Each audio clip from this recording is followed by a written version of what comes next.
This episode of the Grand Rising Show was brought to you by Autochthonous Assembly, where the real work gets done. Autochthonous Assembly is a gathering of the minds that do the work. Now, for many of our first-time subscribers and first-time visitors, you may be wondering who Autochthonous Assembly are. You can find this information about our mission statement and our core values on the website at autochthonousassembly.com/about. We are a nonprofit organization dedicated to raising up Indigenous American voices by using genealogy, also known as family history, or your family tree, which is the study of families and the tracing of their lineages and history. Genealogists use oral interviews, historical records, genetic analysis, and other records to obtain information about a family and to demonstrate kinship and pedigrees of its members. Our core values are the foundation of our company, which is essential to our success and serve as a lens through which we evaluate every business decision.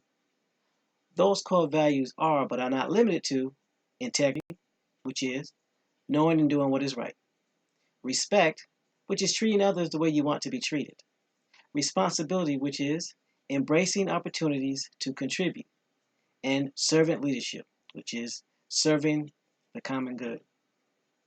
Now, at Autochthonous Assembly, we have a couple of goals here.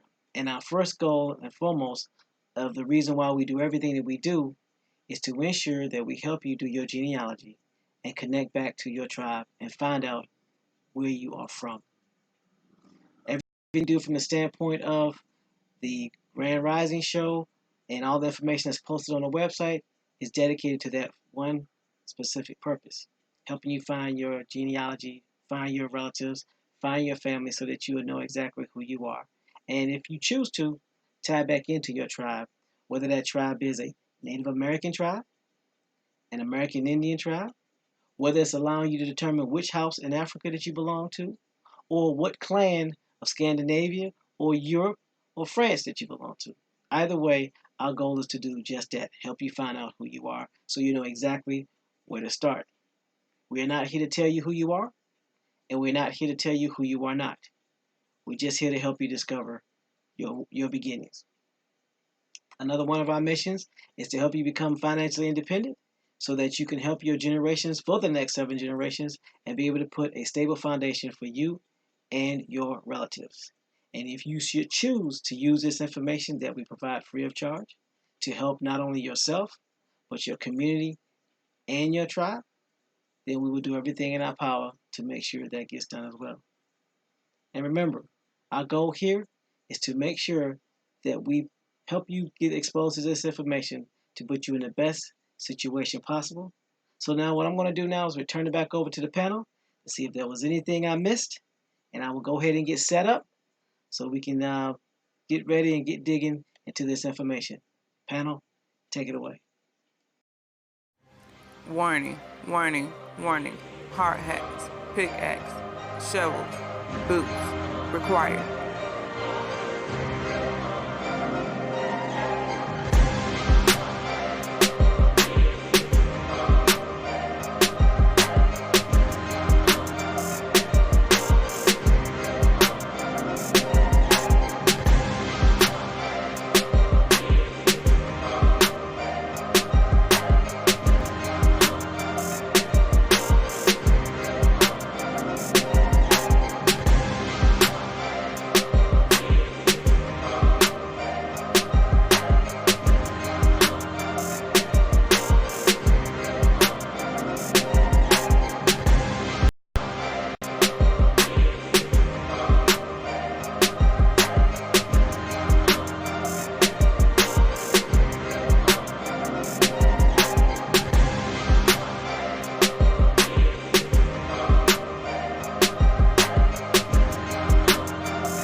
Grand Rising. Hope everyone's doing well this rising. He just don't care. He just does not care. You see how he just hit the button on us. You don't care. TMH, you just George pushed the button and did not care. You did it. I tested it out today. Yesterday, you just hit the button today. You just don't care. I get it. You don't care. That was manual, sir. That was not automatic. Grand Rising, everyone. Grand Rising. Peace. Oh my gosh! Already. Yo, you just be hitting the button, yo. What's going on? That's what I'm supposed to do. Right here pushing stuff and stuff. I'm supposed to hit the button. Anyway, prayers and shout outs go out to Copper Color Sister and everybody that's out in the Houston area dealing with that flood. We send a positive energy your way. We know everything's going to work out just fine. And if there's anything you need, just let us know. Reach out to us. For sure. Well, I don't need to ask the panel how they doing because everybody can tell how they doing. And y'all cut up and stuff. Ain't nobody doing nothing. Ain't nobody doing nothing? Okay. Okay. All right. Ain't nobody They know what doing time it is. It's the Friday. It's the Friday. It's for The Friday. Thursday don't exist no more. Thank you, Cliff. The Friday. Replace Thursday with the Friday. Okay, so before It's the Friday. before I lose total control, which is too late. Yeah, little too late. Bones, how was your day yesterday? Yeah, how was your born day? All right. No complaint. Heart still beating. There you go. That's a good You're on this sign. side. You're on this side. Because if it's not, that would make you doing the show right now a miracle. Just saying. Yo. But I miss y'all, man. No other concern. Just that it would be a miracle. First things first, right? First things first. Oh man, Grand Rising TMH, how was your day yesterday? Man, my day was phenomenal. TMH did. Free TMH did it. You pressed the button. He did it. It's Friday. Hopefully. Okay, so I see what the No, Third Friday. Third Friday. It's Third Friday. Third Friday. I see what the subplot for this show is gonna be. Who named you Moors and who told you TMH did it? Got it. All right.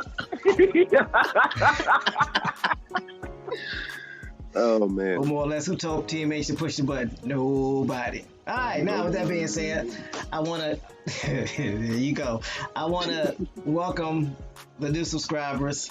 Want to welcome and send a shout out to the Tactics Assembly Silent Majority. Those individuals that are out there listening while they're doing what they do and being a positive community on their relatives, a positive influence, on their relatives, their community, their tribe, their clan, the house, whatever group that you belong to or self-identify with. We want to say peace. Hope everything's going well this rising. Peace to y'all. Best chat ever. Peace. The best chat. We need a name for this chat. Y'all know that, right? We need a name for this chat. But that's all I'm The saying. sledgehammers. I don't know. Hey, hold on now. After all this stuff we done talked about for 2 days about naming people, I think the chat need to name themselves. Oh yeah. You're right. Yeah. The chat need to name themselves. The concustables. Yeah, because I'm not. No. So let's go ahead and start with this roll call. You can goofy. Grand Rising, Jafrida Gordon. Grand Rising, LJ Free. Peace, cuz. Peace, LJ. TMA still did it. Grand Rising, No Sellout, Oak Cliff. Grand Rising, Joe 47. Grand Rising, Enrique. Grand Rising, Mike Easton. Grand Rising, Copper Color Sister. Grand Rising, Macadam 1. What'd you say? You start from the bottom of the top. I start from the bottom. Grand Rising, Copper Chopper 803. Then you might miss people that come in after you. You got to come from the top. That's what you there for. Starting from the bottom now, we will. Grand Rising, Kim. There's probably like 6 new names at the bottom and you going up. Okay, well then you call them then. No, it's cool. You got it. I was just, Grand Rising Lady J. See, why y'all give me a hard time this morning? You got it. No. Start from the bottom or the top. But if you start from the Started bottom, from the bottom, now you will. I'm at the can't critique top. him, yo. You won't let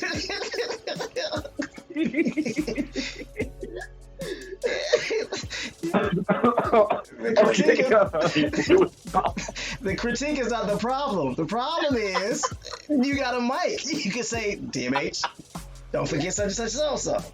I got you. I'll do that. Our post-production is going to be interesting. Grand Rising Comprendio.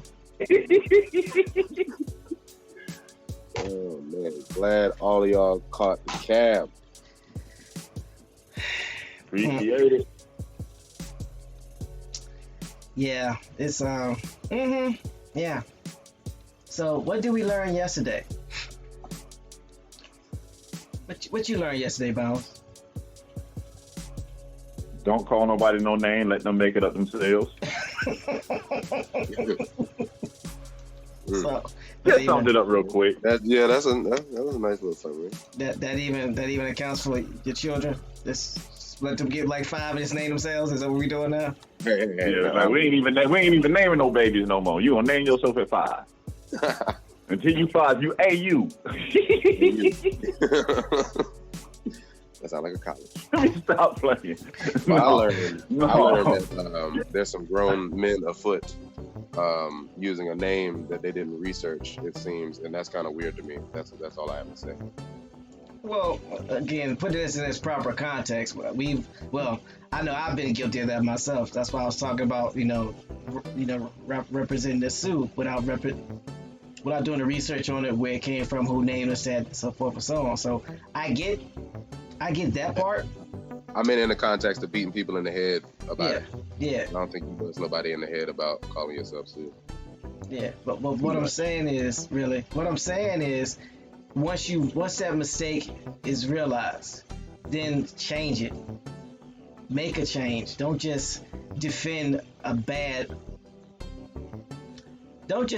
something wrong because you want to be right. Make it right. Admit you was right and then move on. That's all I'm saying. But some people love to be right. And I know a lot of people that are right that are broke, destitute, that aren't happy, but they're right. So I don't know if from being right is more important than getting it right, then I guess you continue to do what you do. But it's going to be very difficult to win any type of argument or defend something when someone names you that you claim you don't like, or you claim that you're trying to remove yourself from. So, there's different levels of emancipation. You can emancipate from your parents, foster parents, and change your name. That's one of the first things that you can do.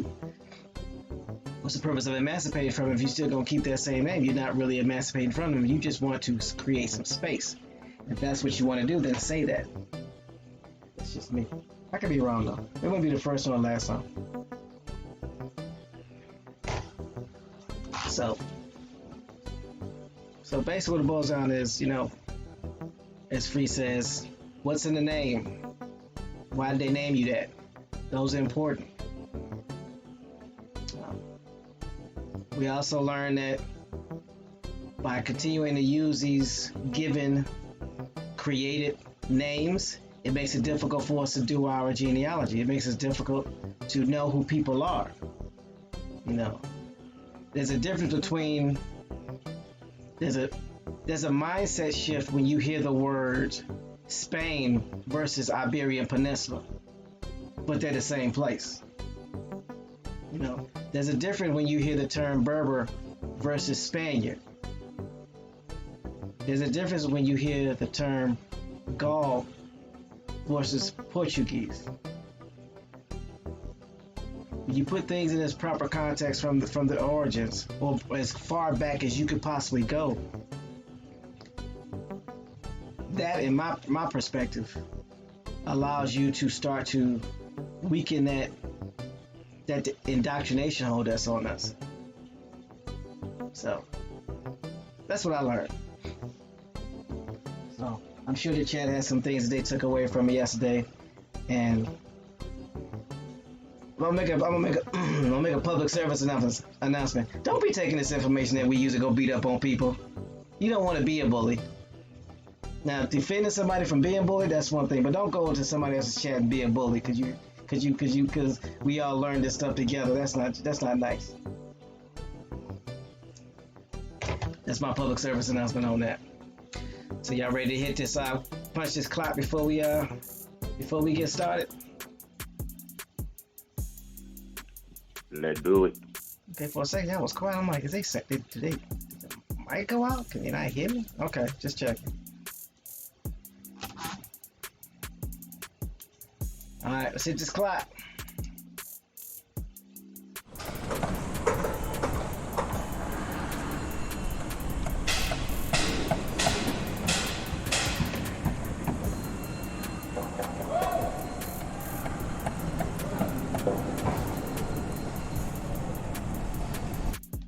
Free, did you say use information however you see fit?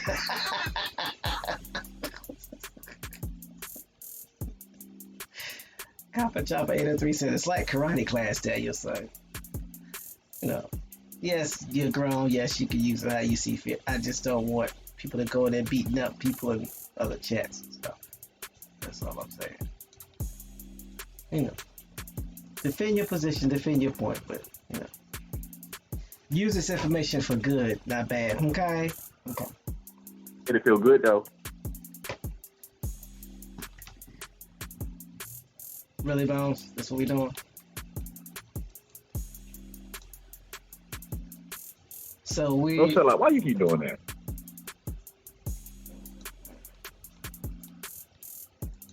Ain't nobody doing nothing. I just put the link in the chat. So...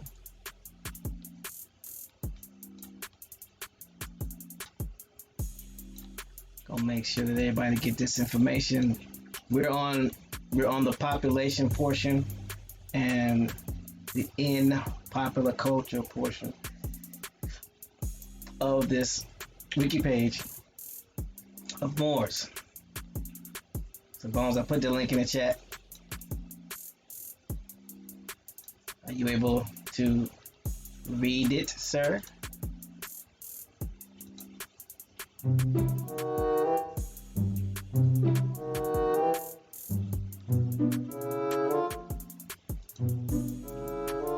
Sell out?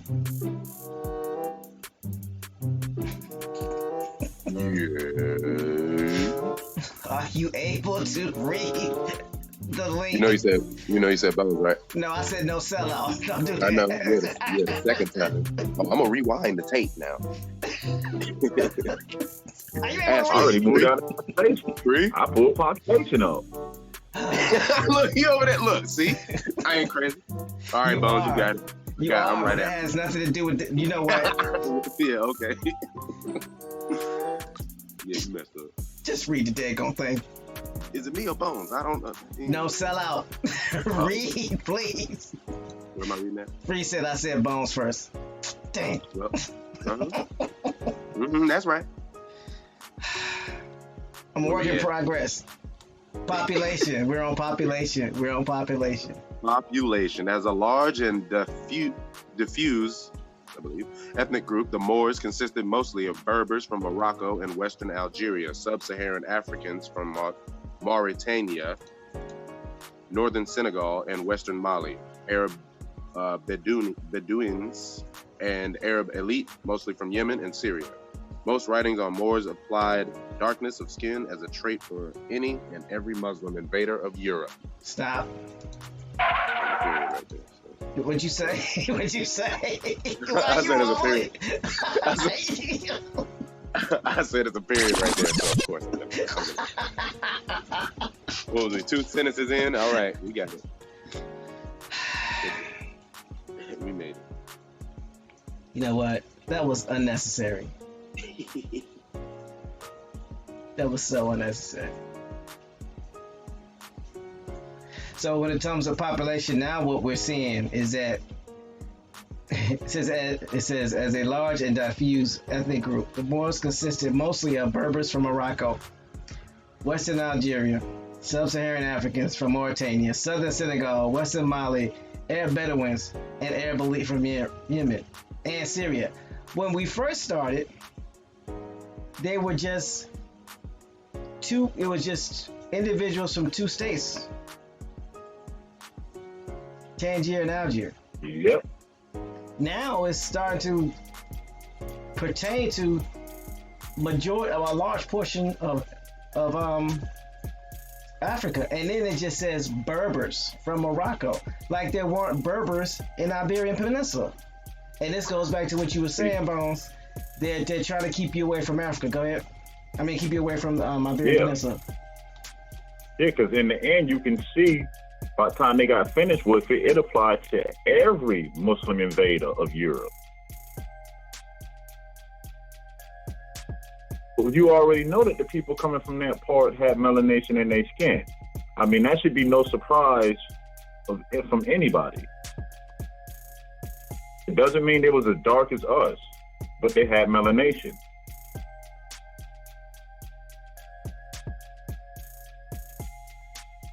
I mean, think about it. You even see it with us. We come from the darkest of dark to the lightest of light in hue. So,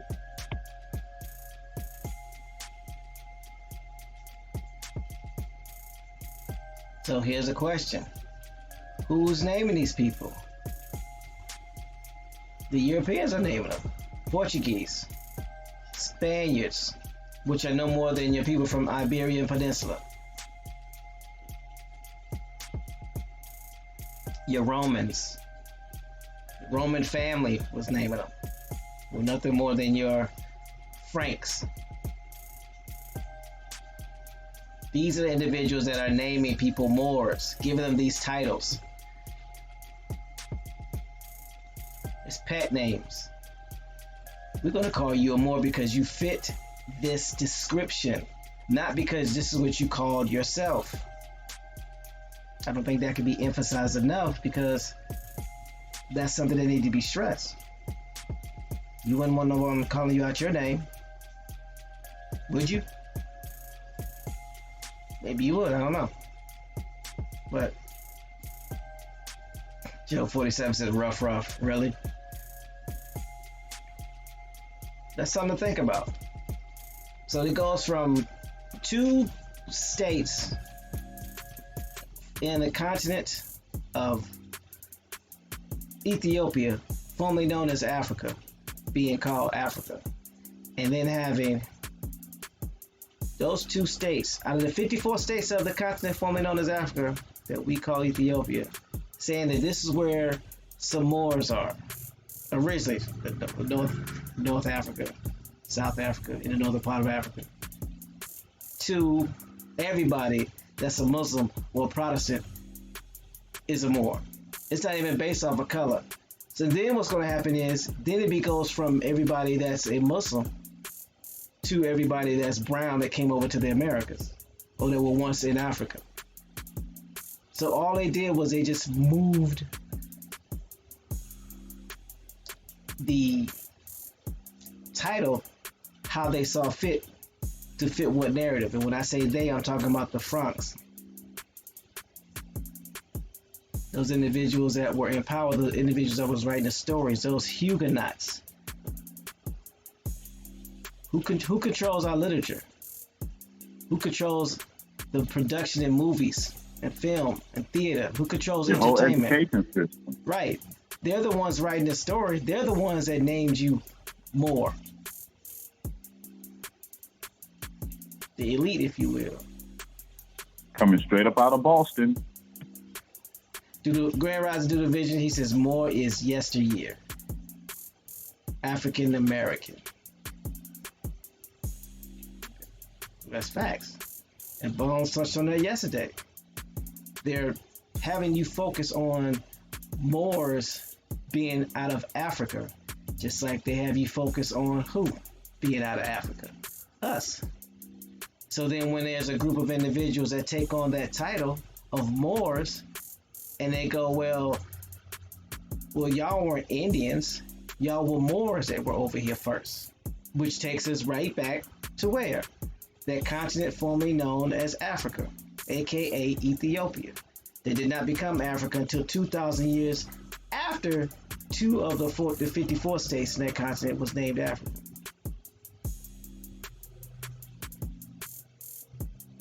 Whole lot of names. Enrique says so. Tariq ibn Zayed was not West African.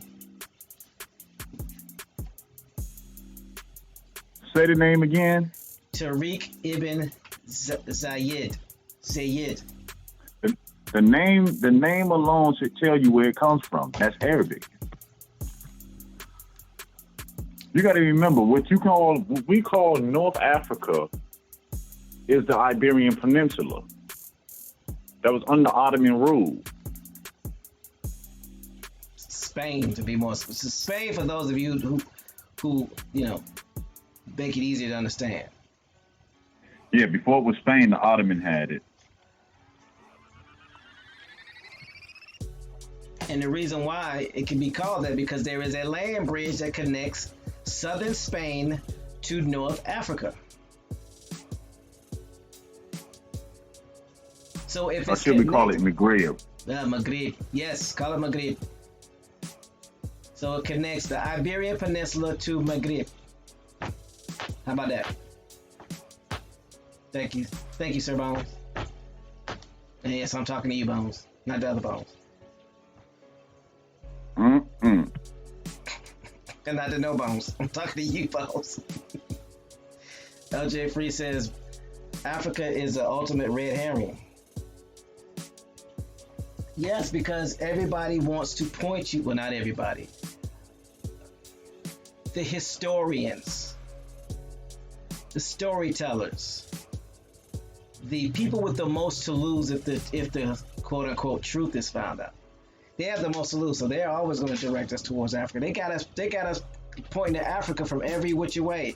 If you find out that you got ancestors from Europe, they've already written it in their census that those people came from Africa that were dark skinned. So if you come from Moors, okay, they tie back to Africa. If you started here in the Americas, came from Africa.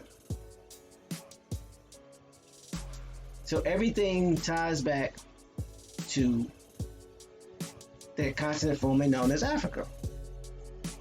But how? You know what's sad about that? What's that? You know what's sad about that? The trick that they pull right in front of our faces, and a lot of people don't catch it.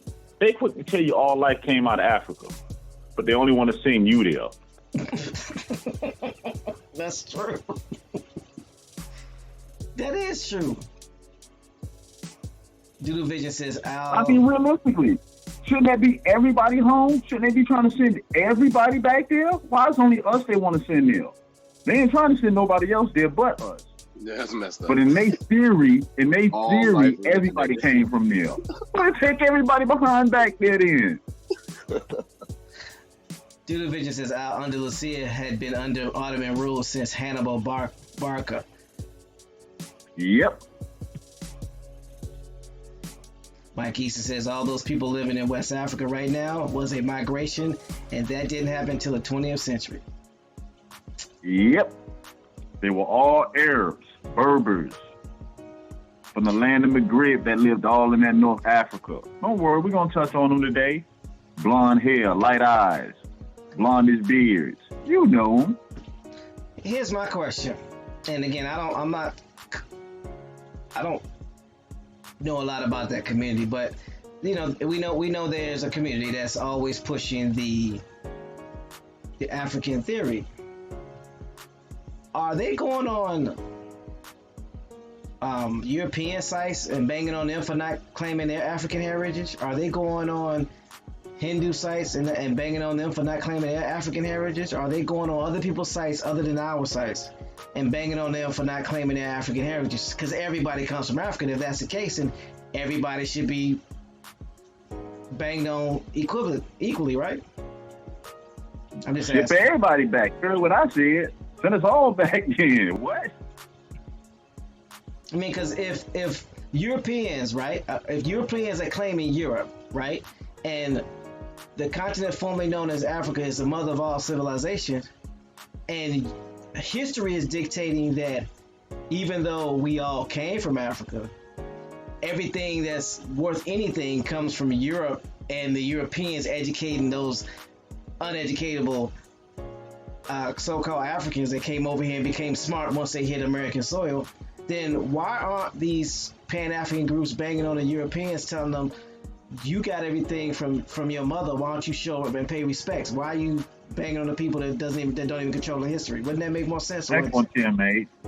Next one to throw out there. All life started from out of Africa. So these DNA tests, everybody DNA should point back to Africa. Why that don't happen? That's a good one. Man, man. I'm just saying.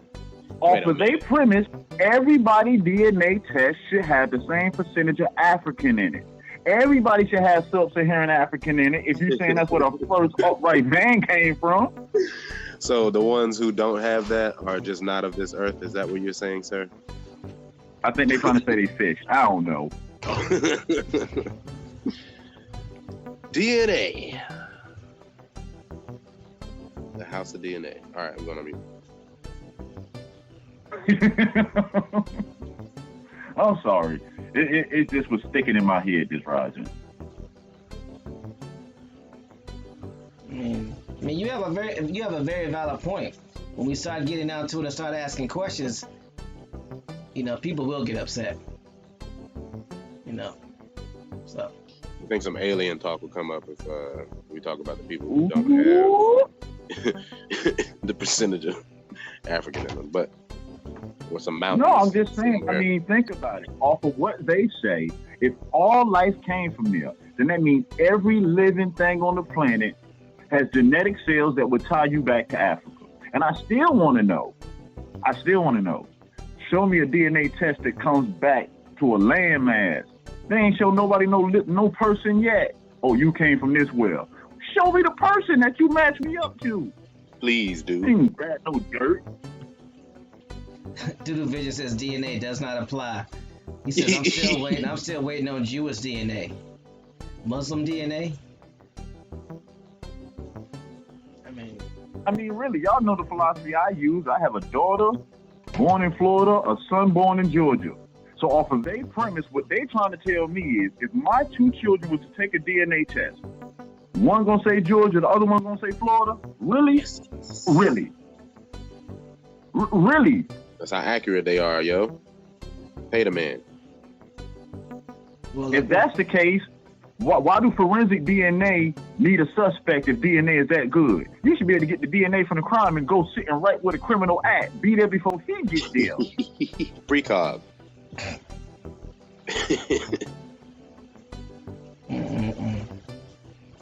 Common sense ain't so common. If you can't explain Snoopy having human DNA, I don't want to hear anything about DNA. Y'all crazy. Facts, all them dogs coming back West African. So, that's a good point. You got dogs coming back West African, but you got Europeans not coming back African at all. So what they trying That to say? means some What are they bones. trying to say? That's still a theory, man. They ain't finished digging. So if all life came from Africa, but the DNA test is not showing that all people came from Africa, isn't that just still a theory then? Or just stupid to be out there? Sorry, I didn't mean to say that. I swear, John.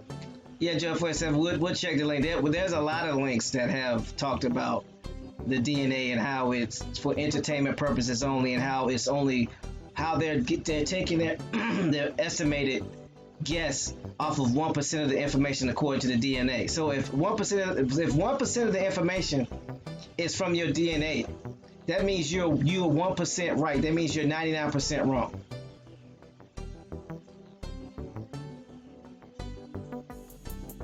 Because if they're just going by 1%, yep.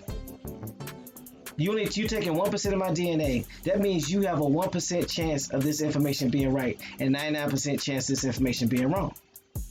Then explain how the twins. There are multiple twins that are having DNA tests that are coming back with large variants in their DNA sequence about where they're from.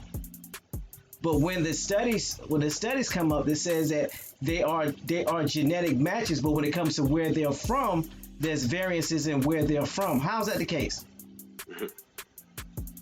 It says that you are 98% match as far as being identical DNA wise, but when it comes to where your DNA started, there's a variance.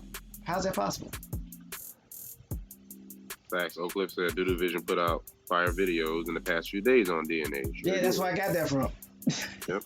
And Sri says, how do you know the person you're using as a sample didn't just so happen to die in that land while on vacay?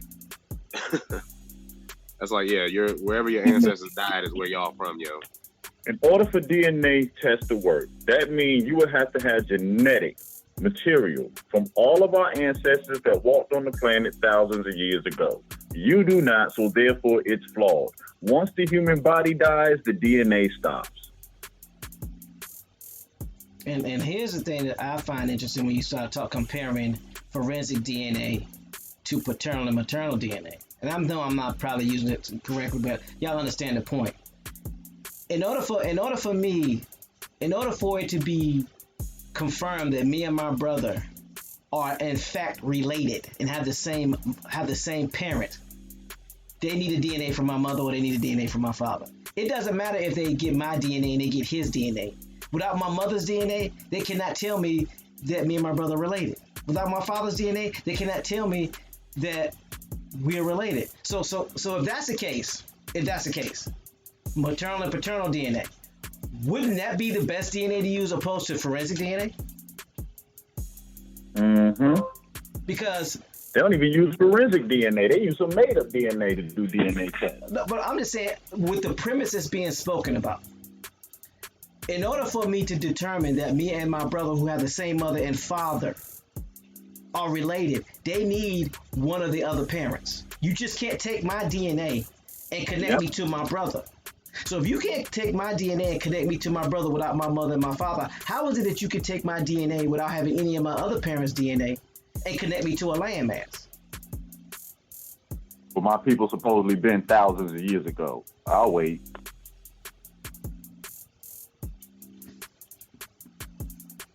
That's my only question. Again, I'm no scientist, but I ain't stupid either. Oh yeah. Oak Cliff says your identical twin is from a different landmass. That happened.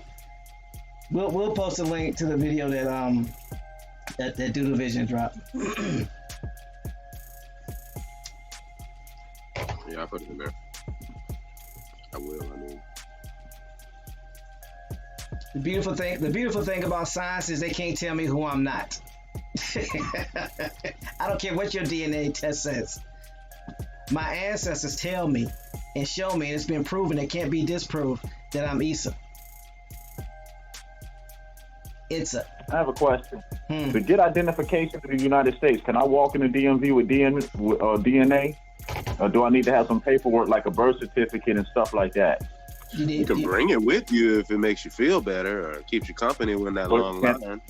Can you cash a check with DNA? Can I open up an account with DNA? Can I purchase anything in America with DNA? No. Can you get in and out of court with your DNA test? You won't even get in there with it unless you go in there to find out if that's your baby or not. But that's a whole nother story. This ain't more. Yeah, this ain't that one. And for the record, we're not saying that DNA does not work in a court case, but in order for it to work in a court case, they have to have your DNA to say that either you were there or you were not there. Without your DNA, you cannot be convicted. Without your DNA, you cannot be freed. So in order for that to happen, your DNA would have had to already been there so they can match it to there. Let me clarify. I meant your ancestral DNA test in court. I'm sorry. I wasn't talking about forensic DNA or any of that. Yeah, you definitely can't bring no ancestral DNA test in that's court. The only, man, that's what I was talking about. Yeah. So, yeah, this paper said I came from Africa. I'm a descendant of kings. Take it in there and see what you get. Nothing. Matter of fact, well, how about this? You should be able to take your African ancestral DNA to Ghana and get a passport because you wouldn't need a visa, right? All right, keep waiting on it. You better have that $2,000 for that visa. That's right. Never mind. You know what? That's not admissible. It's not accepted. No, it's not. But it's science. It should be accepted, right? Because it's science. Who said it's science? I Who? don't know. When? I don't know. It's accepted, right? Yeah. They tell you from Entertainment, Sub-Saharan yeah. Africa. Oh, yeah, you talking about them? Man. You talking about that fine print that says for entertainment purposes only? Like some people's YouTube chat? Oh, I'm sorry. If they so legit, why they got a disclaimer? Oh.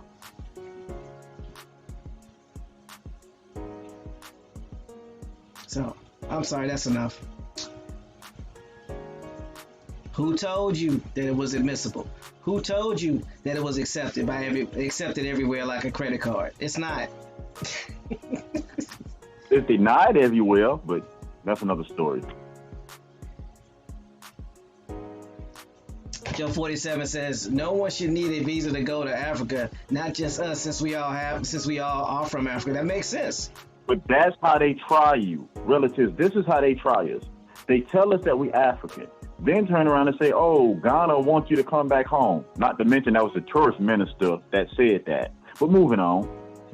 If that's my home and you apologizing for not coming to get me, why am I paying to come home?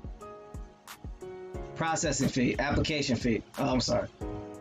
Grand Rising Alfred Jones, Principal and County Representative. Sound like another one of them schemes to me. Scheme. And ain't there's a run on the banks in Ghana? Oh, my bad.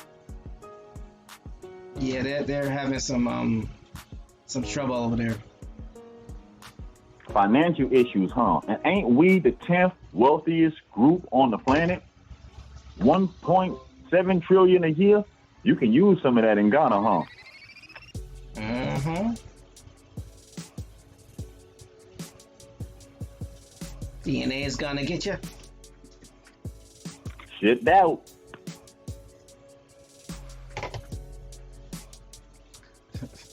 Earlier, Doodle Vision put DNA means does not apply. Doodle Vision says Ghana's tourist minister says I apologize like Anita Baker. Yeah, that's who sent the apology. The tourist minister. So what type of apology is that? You just want money. Okay, what? Hold on. Bones.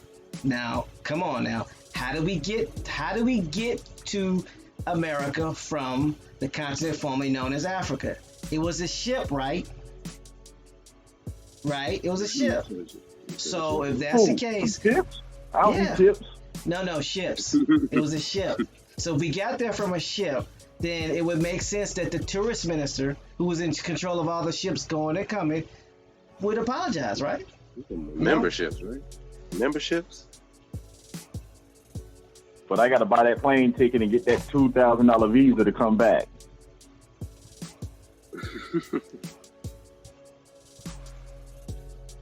Listen, I don't know no place, not even a fictional story, where you let me get kidnapped and when you rescue me, I'm paying to come back. You crazy?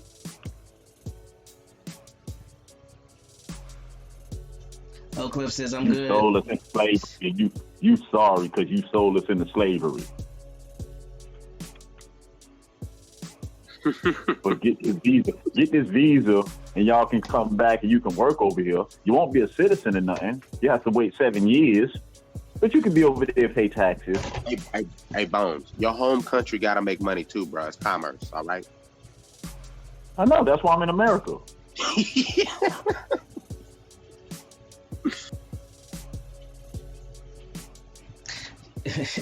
Enrique said, a Congolese cat told me I should go back home to Africa and they'll be cool.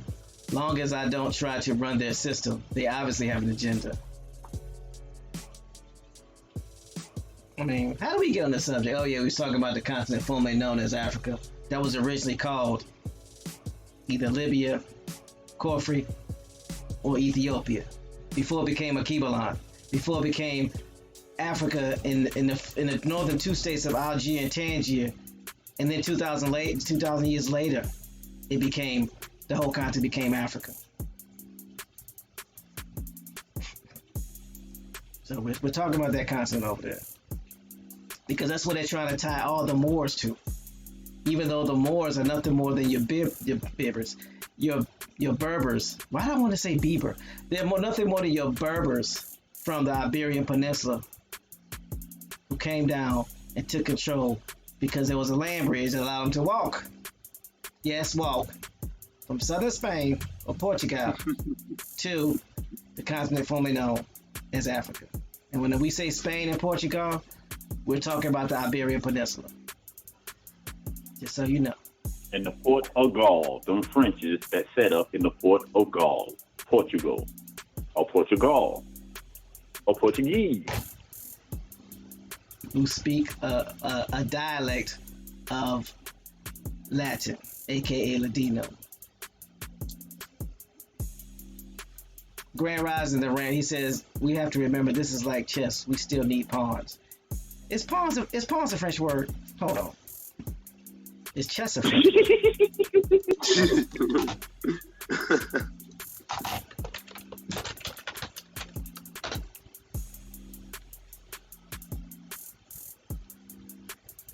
No, I don't want to play chess. To look up the word chess.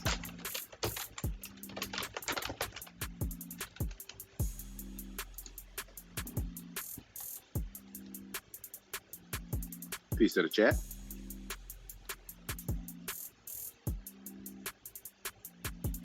I also would like to point out that TMH is for you. I only read 2 sentences. I know. I'm aware. See, I would like going on road trips to TMH. We like to venture off. We wouldn't get there. I know that. We would get there. It just wouldn't be in a timely fashion, but we'd get there. I mean, I'm not saying I didn't have a timeline to get there. Yeah, we just need a convoy. Let's get a convoy going. Follow TMH. Okay. I'm just, since we, looking up stuff. Mm-hmm. Where it? No. Peace, Macadon Wood.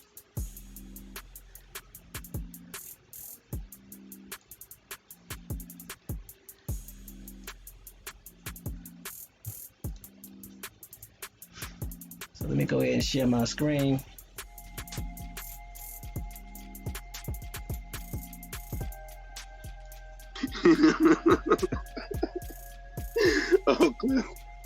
Cliff said TMH couldn't drive me to the corner store. It would take a week. So, but you get that though. That's what's important. But they sold out of the chips and drinks you wanted. It don't matter. Who said they sold out? How about that? The dude behind the counter. What she got there finally? No, it's not lottery day anymore. Sorry, you missed it. As long as you know. Should have been better walking. No matter the distance. They made you pull up. See, I told you. Oh, you got there before me. We coming out. All right. Chess. Very ancient game of skill with 32 pieces played by 2 on a checkerboard. A checkerboard of 64 squares. 13th century. From Old French. Chessmen, plural, of... Man, you about to get me throw my chessboard out. Game of chess. Chessboard, checkmate. From the key move to the game. Modern French distinguishes check, blow, rebuff, defeat. From the plural, checks, chess. The original word for chess is Sanskrit, chaturanga. 4 members of an army: elephants, horses, chariots, foot soldiers. What? This is preserved in Spanish. Yeah, chess is a game of war. Yeah, chess is a game of war. It's strategy. Ajedrez from Arabic. Shatraj from Persian. Chatrain from the Sanskrit word. So the original word for chess is chaturanga. That's the original word for chess from Sanskrit. Chaturanga. And what should be on a chessboard are elephants, chariots. Now they got the foot soldiers and the horses because you have the knight and the pawn. But there should be elephants and chariots on the chessboard. Doodle Vision says chess equals Berbers, aka Barca. Yep, Berbers. Yep. So Chaturanga is the original name of the game.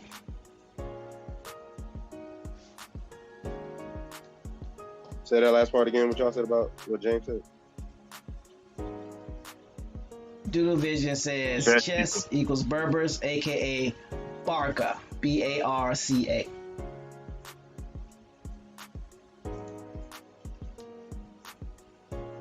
So, remember Hannibal? What's that last name? Lecter?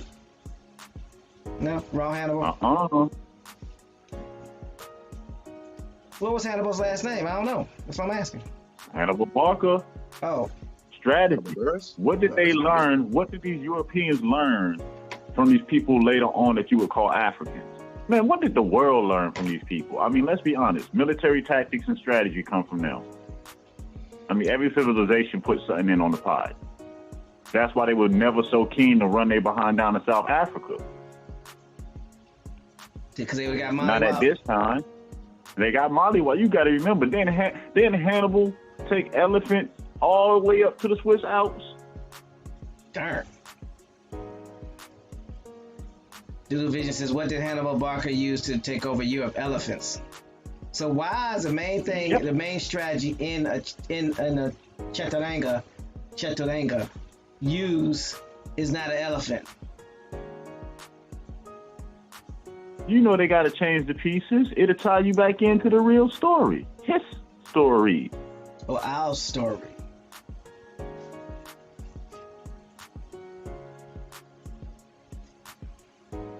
Okay, so I got a question. What's a Berber? Okay, so I've only heard Berbers from the rug store. So what's a Berber again? Berbers are the people at the time from North Africa that were living in the North African area in the bottom parts of the Iberian Peninsula. They come from the darkest of dark to the lightest of light. They're the original inhabitants of that area. Well, all right. Yeah, so chess is, the original name for chess is Chaturanga. It's Sanskrit. So you need a real Chaturanga board.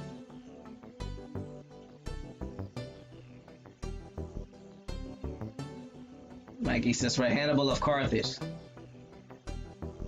Yeah. Mm-hmm.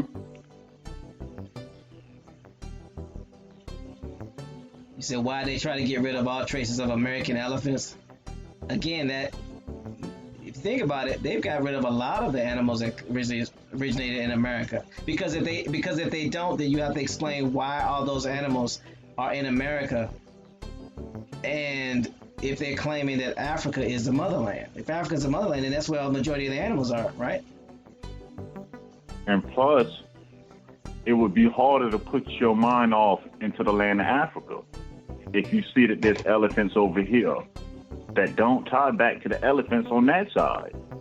If you find out there's particular birds and animals that's here that you don't find over there, they had to eliminate a lot of them. Doodle Vision says elephants and camels are from Americas. Yeah, I've definitely seen some illustrations of that. Man, it's simple. You've been watching it every Saturday for how long? Don't nobody ask why Alabama mascot is an elephant. Remember, Crimson Tide. That's Red Sea. Oops, I said too much. Roll Tide. Grand Rising, 2 witnesses. Who's Alabama? Never mind. Alabama mascot is an elephant. Alabama's a Crimson Tide. Crimson Tide. Red Sea.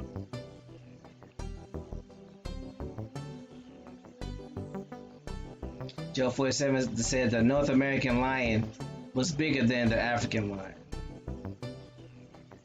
Yeah, they killed a lot of the original ones left, so now you got the little smaller ones. The cougars, the ones they renamed mountain lions. Doodle Vision says Roll Tide with bleach. You stupid.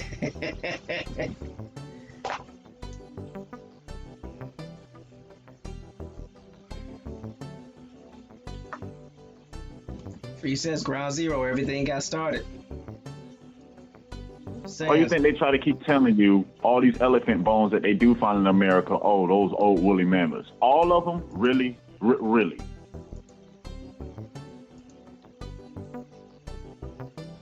What I'm saying though. So every museum in America should have woolly mammoth remains. Everywhere. What's the difference between the woolly mammoth and the elephant?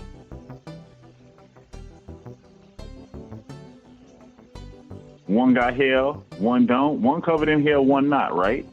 So when it's deceased and it's bones, how do you know which one is which? Last I checked, ain't no hair, no bone.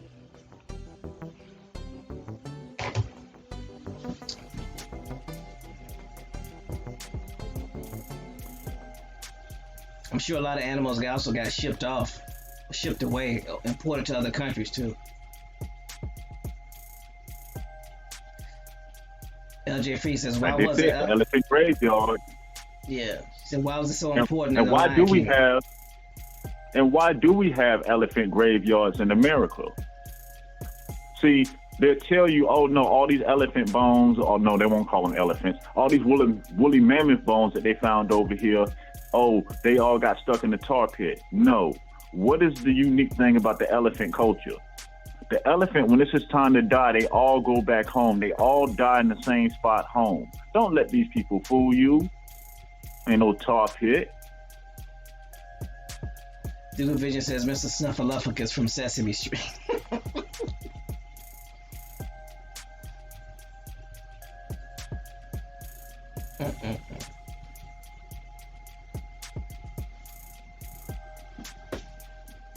Mike Eason says they are, and a matter of fact, we have more ancient fossils here in America than anywhere in the world.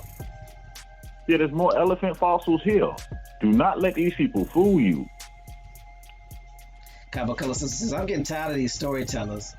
Well, that's the reason why we are doing this, expose this information, because at the end of the day, if we don't, which allows us to ask questions, then we just have to accept what they say.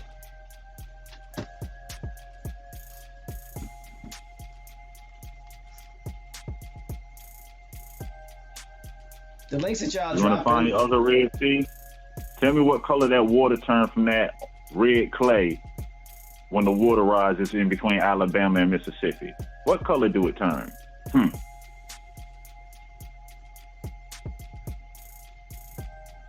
Why is Auburn called Auburn? Ain't that another color term for red? Let me hush.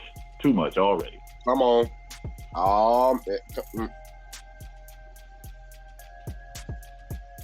Ibrahim Ishmael says y'all might need to go beyond Wikipedia. Well, we're using Wikipedia. We do, but Wikipedia is the article. Right. It's just the article we read from. We tie it back to the sources.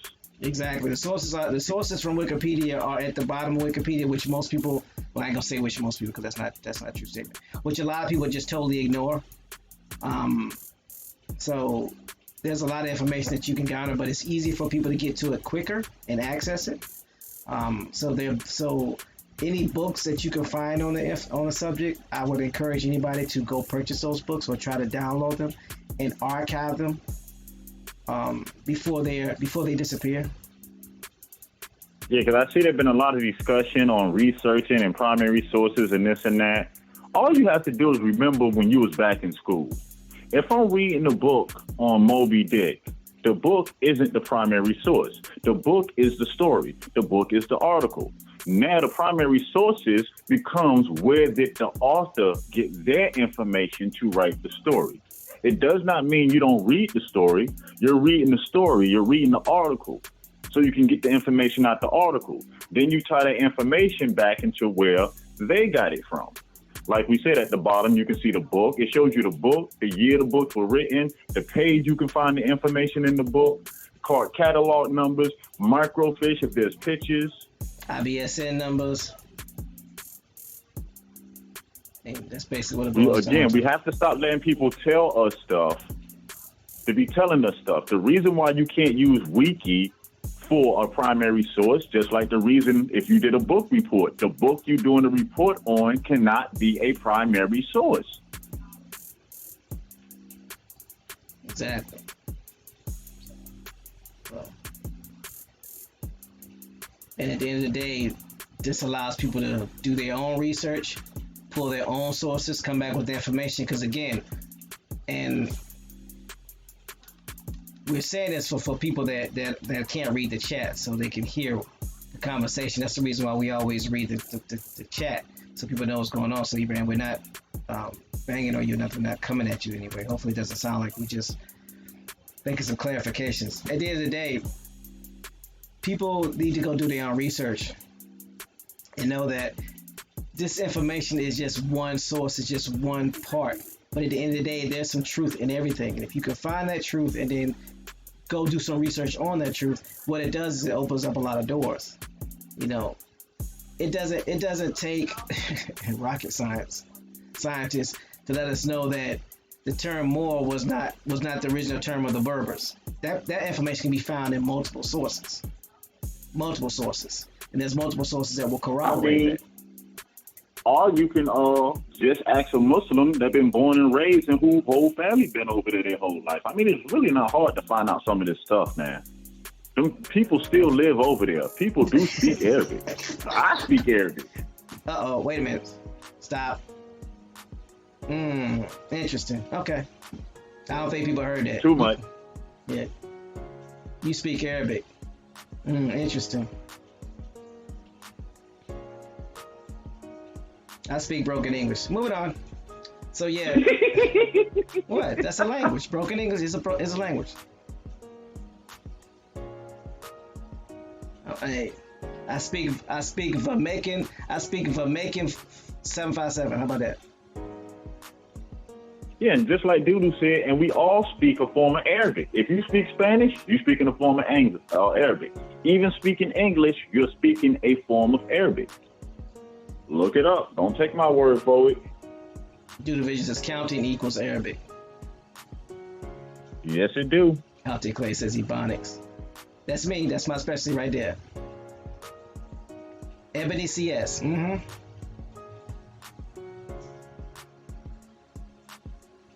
Y'all catch that on the way home.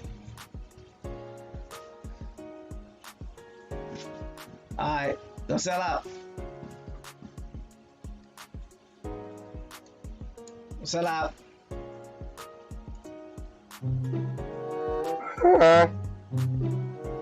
Ready to read? No. No. I'm mobile. You're mobile? Okay, I'll go ahead and read.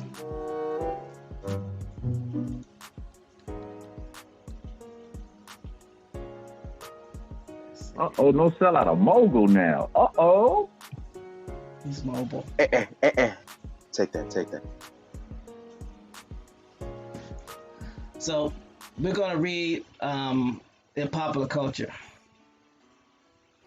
The title character in William Shakespeare's play Othello and the derived title character in Verdi's opera Othello is a Moor. The character has been played by various thespians in different forms of entertainment. A less well-known Moorish character, Aaron, appears in Shakespeare's earlier tragedy, Titus Andronicus. Morgan Freeman's character, Azim, in the 1991 film Robin Hood, Prince of Thieves, is a Moor who Robin Hood saves from prison. In the Sicilian scene from True Romance, there's a relevant mention to the Moors in Sicily. True Romance original script. They got a link to the script. That's why Italians and Sicilians don't like each other. It's a good movie. Check that piece out. Then it goes on to read the 2009 documentary from Journey to Mecca, follows the travels of the Moorish explorer Ibn Battuta from his native country of Morocco to Mecca for the Hajj.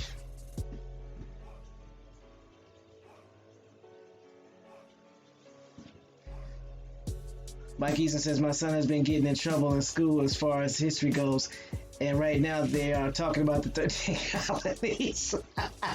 Mike, you got to let him. He ain't correcting the teacher, is he?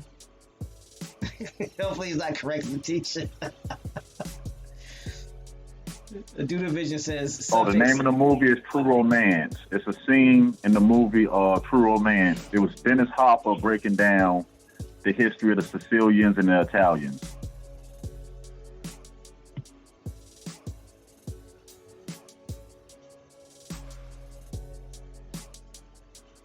Ibrahim Ishmael Yeah. says we had to have been affiliated with Moor. Why else do so many of us who aren't Muslims have Arabic names? And it's not from West Africa because those West Africans who were Muslim were not enslaved. Well, Abraham Ishmael, what basically it boils down to is, like James says, that language is part of Arabic, and a lot of our ancestors that were American Indians or were Indios, they were travelers by boats. They were looked at as Moors because of the garb that they wore and because of the hue of their skin. So they were called Moors because of the way that they look. So that term is a descriptive term.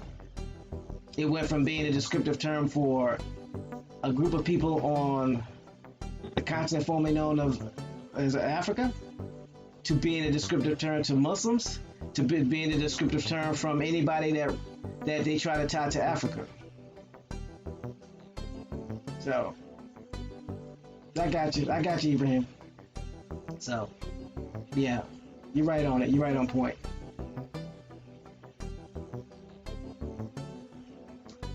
So, it also says you got your notable Moors, where it talks about Tariq ibn Zayed, Moorish general who defeated the Visigoths and conquered Hispania in 711. Abd al-Rahman the first, founder of the Umayyad Emirate of Cordoba in 756, along with its succeeding Caliphate of Cordoba.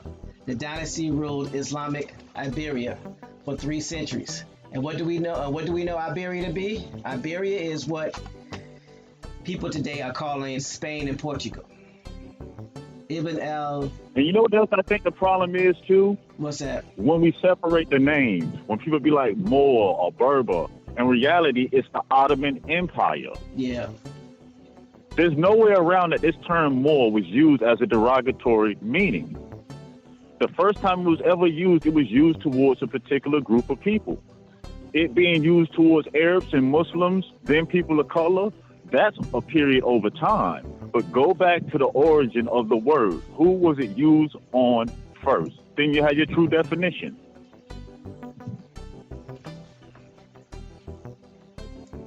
So we gotta sever emotions from this. So who was it used on first? It was used on the Berbers that were in Maghreb. Yeah, Maghreb. Those are your original Moors. Anybody else? Basically, it's not Remember, an original Moor. Later on, they called Jews Moors. It got to a point, if you wasn't a Catholic, they started calling you Moors. They renamed the Filipinos Moors. Yeah, so it went from the Berbers of Maghreb being the original Moors to everybody being a Moor based off of how they sought to change the narrative.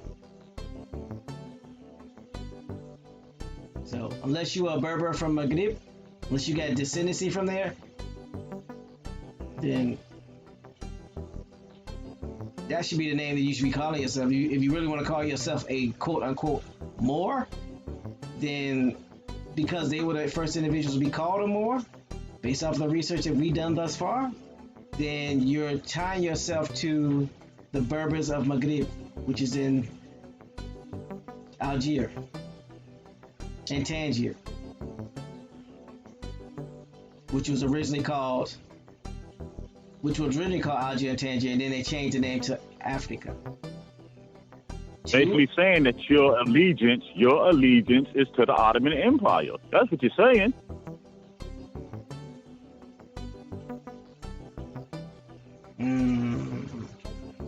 So, Joe 47 says in the movie The Green Book, the white people called the guy driving the brother around, said he was an Italian N-word.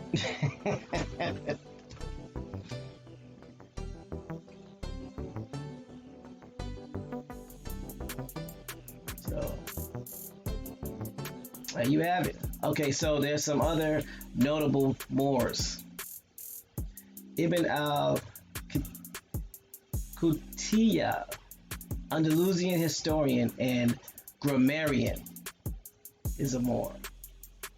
Yahya al-Lithi, Andalusian scholar who introduced the Maliki school of jurisprudence in Al-Andalus. Abbas ibn Firnas, 810 to 887. Berber inventor, poet, and scientist in the Emirate of Cordoba. They called him a Berber. That's how they refer themselves. But they got him under what? Notable Moors. So just letting you know.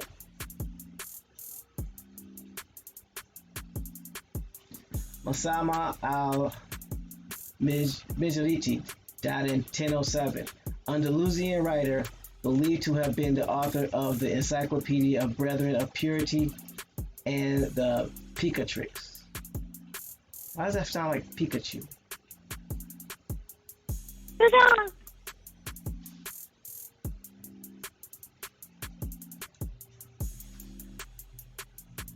Al-Zuhari, Al-Bukhari, an Andalusian physician and surgeon whose work Al-Tasfir, published in 1000, remained influential for centuries.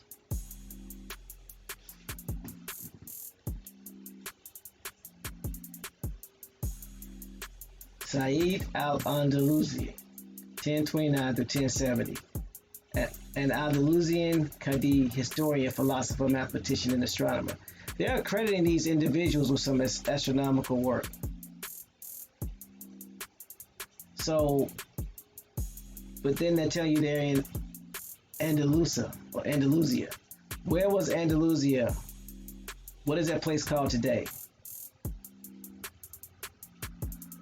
Spain. They don't say Spain here. Mm-hmm. This is the Iberian Peninsula that they're talking about. Because it was not just Spain, it was basically Spain and Portugal. So that whole continent, that whole eastern part, basically the whole western part of Africa, of Europe, where that coast is. Ishmael, if you press the link, and the link, there's records going back to the year 600 on who the Berbers are.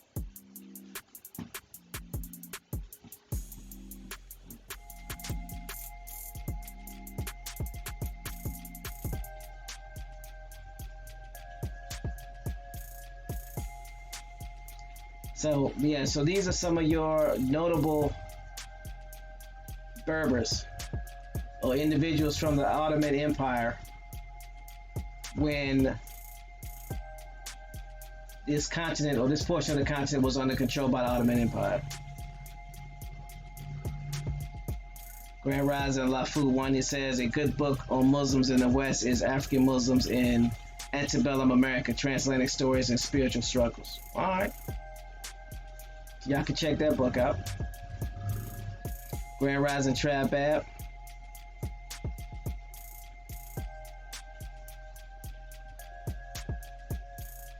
So we're presenting these individuals and this information to you so we can get to the bottom of these titles that we were given and that we are naming ourselves and that we're taking on.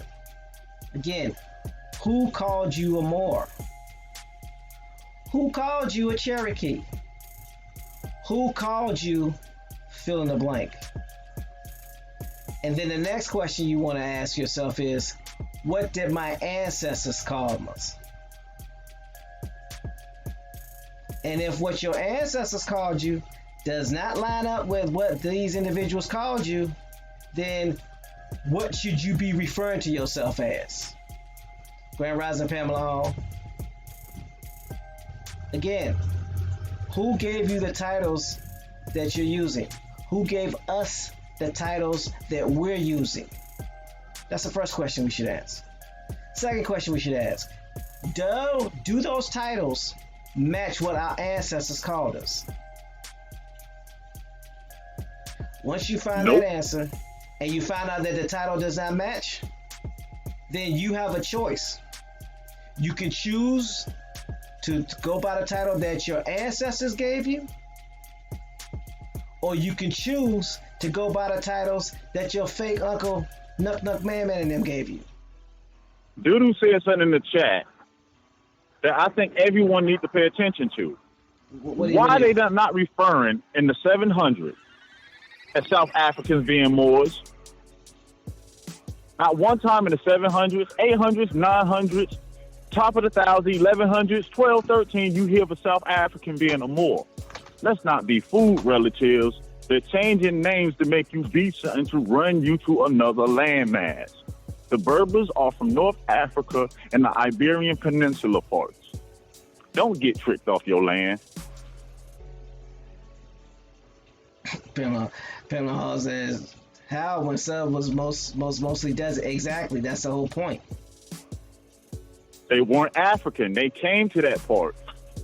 They would be the descendants of what you call Arabs or Arabs, like your Spaniards. Your Spaniard ain't nothing but a Berber, an Arab, and a French mixture. That's a Spaniard. Matter of fact, don't all them languages make up the Spanish language? Arabic, German, French. Yeah, last time I checked. Oh, and some borrowed long words from indigenous American Indian tribes, not to forget. There's your Spanish. Yeah, Berbers were not Africans. They came to Africa, correct.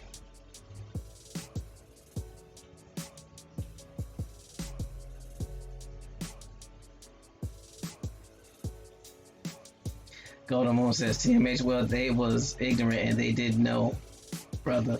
One fish, two fish, red fish, blue fish. Again, and I don't knock that. I'm not knocking it. What I'm saying is once you do the research and find out, then we go from there. Doodle Vision says, show me the difference between Arab and a mestizo, excuse me.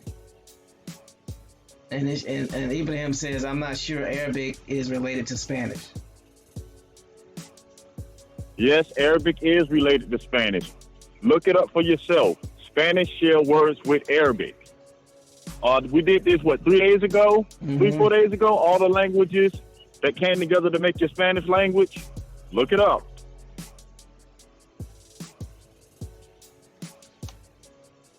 It will shock you. Now we can go to the Wikipedia, look it up, and then you can look at the sources. We can pull it up for you. We already been through it. Spanish is made up of your Romance language like Germanic, Arabic. I know it's 2 more from over there, and it shares long words with indigenous American Indian tribes. That's Spanish, the language of commerce for that time. Like English is the language of commerce for this time. Something like ish.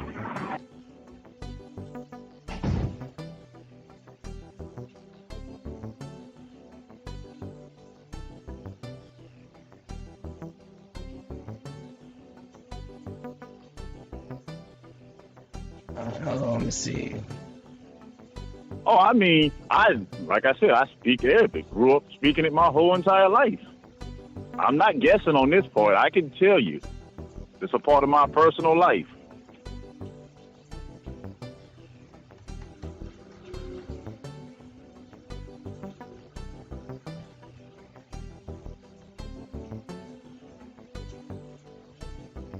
Yeah, remember, what is Hispanic? They're Iberians. Yep. Just because you rename the name of the landmass don't change the people. Nope. We're examples of that. How many times have we been renamed?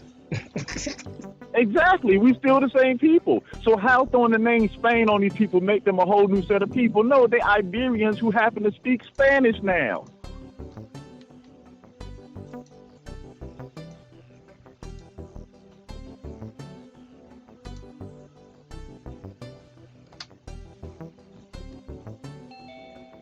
Y'all know how we do here. It's, it's okay to disagree with something, but please post your, give us your information. Give us where you getting this info from. We want to get it right. So, post your sources. So we're gonna give you ours. So Wikipedia, I just sent you what Wikipedia says about the language, and then the sources you can go check it out. If you know people that speak Spanish, or if you know people that speak more than one language, talk to them. They'll tell you. I gotta go. All right, we gotta come on here and break down Arabic for them in real time. Ain't nothing to me. We got people that speak Spanish. We got people that speak Arabic. We got people that speak French. I mean, we a lot more eclectic than you think over here. When we say proof is not a problem, we're not playing. Oh yeah. Did he just add another P? Yeah, playing, partner.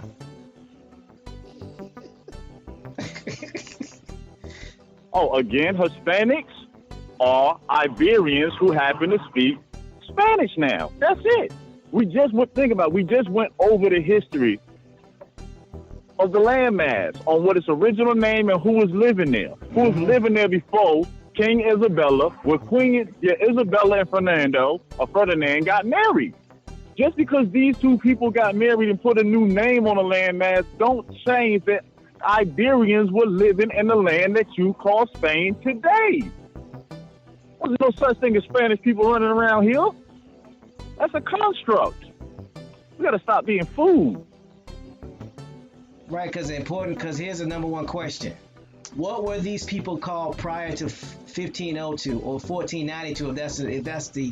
If that's the time stamp you want to use, what were the people called in that landmass prior to 1492?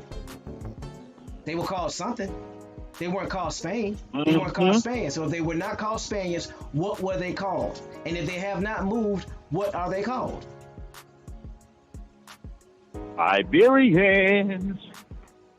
So if only some of the Iberians were removed and there were Iberians that stayed, what are they? That's like if you go to some of these tribes, especially the ones in the southeast, and you call them anything other than what tribe they from, they gonna look at you like you're crazy. Go to a tribe and call them African American if you want to, and see what happened.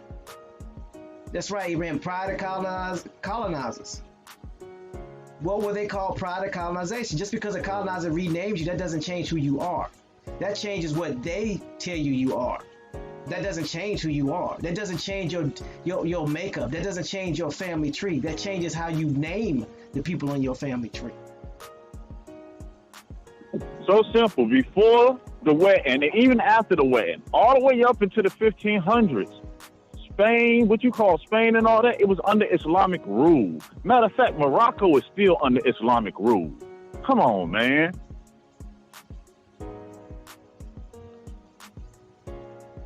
Them people never left. It's no different. What we're discussing as far as who were what and what they were called is the same conversation that we're having over here.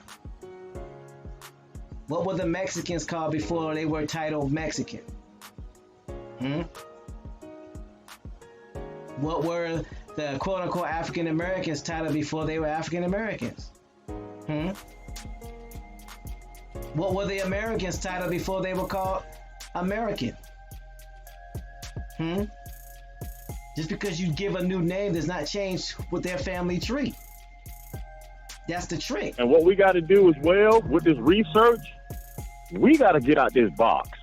If I want to know about Chinese history, wouldn't it make sense for me to go to talk to somebody that's Chinese, that's living there, that know the culture? If I want to know about Middle Eastern culture, wouldn't it make sense to talk to people that have experience with Middle Eastern culture than just picking up something, reading it, and you have no idea what this person was doing, what's their intention? I mean, we got to be careful with this. We got to stop falling for the romance stories. People know their history. Just like we don't want nobody telling us our history, we got to stop trying to recreate somebody else's history because it makes us feel better and it gives us something to belong to.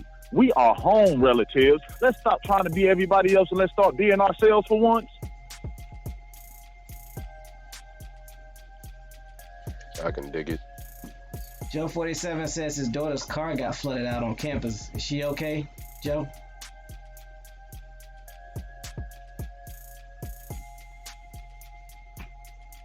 Let us know if there's anything we can do.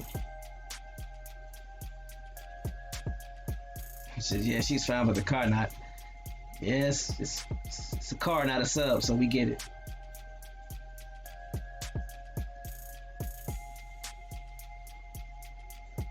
Car can be replaced, though. Sending prayers and good energy your way, bro. Just know that.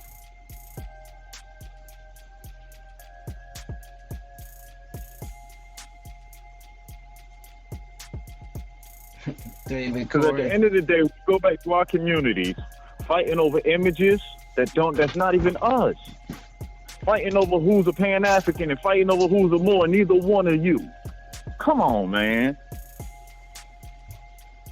Fighting for somebody else's ideology harder than you fighting for your own. And you wonder why don't nothing go right for you.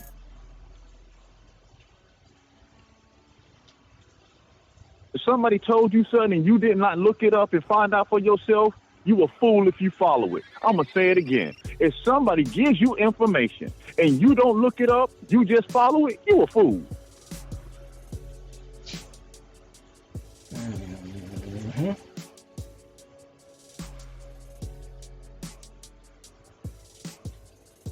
My father had a saying a long time ago. He said, see a fool, use a fool.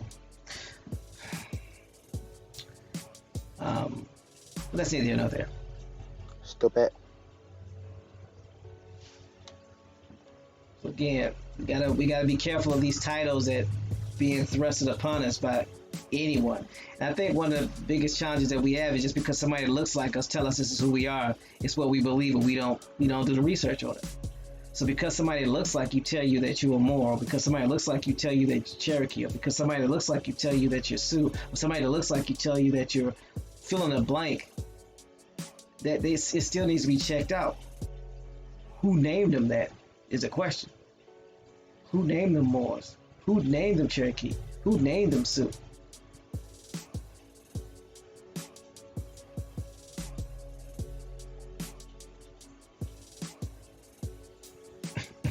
I'm sorry to interrupt the flow, Go but ahead.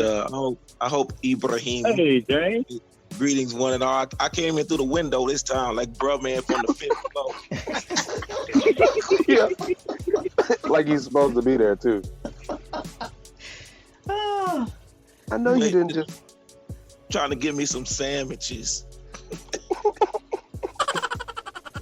I want to help out Ibrahim, because even in his name, it's gonna be real simple. I could have broke it down. Go ahead, James. Is the al that you find in Arabic is the l that you find in Hebrew, which is the TL, the letters T and L that you find over here, which is the, which meaning not just plain like the, we say the car. It is an elevated, it is the most high of the. So even in his name, Ibrahim, I'm going to break it down where you'll find in the Hebrew, in the Arabic it's IB, in the Hebrew it is AB, and you're going to find what it means and what it goes back to. And this is why I say, why would the Ottoman Empire, which are we say Arabs, or your Berbers are all the same people. You don't have to conquer a people if they're already your people. And this is why I said about dealing with they so-called Medunetia and the different speech. They never go back and tie it back to Arabic. When you look at IB, right? IB, when you look at that, or AB, it gets back to the heart. No matter what language you're speaking in, whether it's IB in Arabic, whether it's AB in Hebrew, or whether you find it in Egypt, it means the same thing. So when you see Nuwat, or some pronounce it Nuwatu, and you'll see the TL, especially when it comes to the Nuwat languages, where you talk about Aztec, it means the same thing. When you go back and you deal with Yax Mutel, or Mutel, meaning the hair tied, it means the place of the reunification of the peoples. So this is why you don't hear about, all this Arabic conquest, but yet these Arabic words are over here in the Americas, because this is the language of the Phoenicians, of the people. They can never pinpoint a landmass to the Phoenicians. But everywhere they say the Phoenicians were, they speak a form of Arabic, which gets back to your romantic languages, which gets back to Ladino. It means Aleph, the same lamb, thing. meme. Y'all Don't know it is let them on. fool you. Aleph, lamb, meme. You know it is on. A'udhu billahi minash shaitanir rajim. Bismillah like man of Rahim. Stop playing, y'all. Most Def try to tell y'all that. Listen to Most Def. When he said there's only one boogeyman, Boogieman. I'm out this mic. It's Things Friday. done got me hyped.